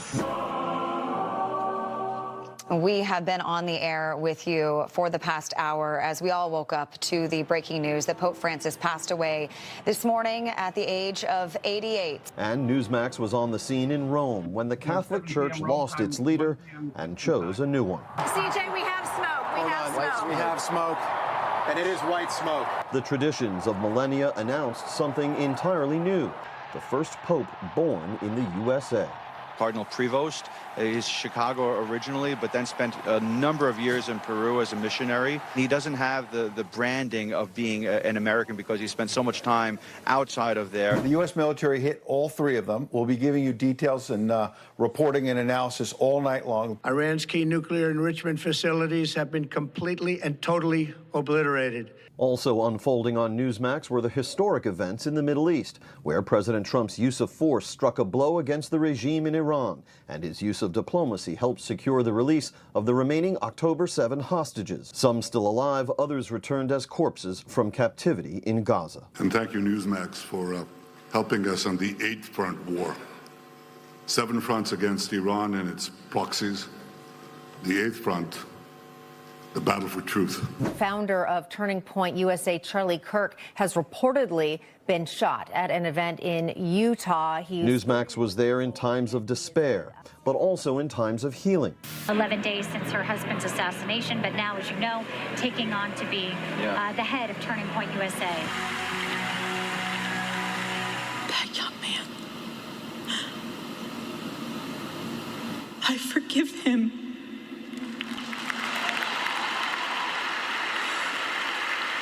Exciting moment here for Newsmax. And it was a time of hope when Newsmax itself and its streaming service, NEWSMAX2, became the news in April, as founder and CEO Chris Huddy launched the company on the New York Stock Exchange. This was a result 25 years of really building a strong, great company with great people, so I want to thank my staff. Reporting for Newsmax, James Rosen. They have been...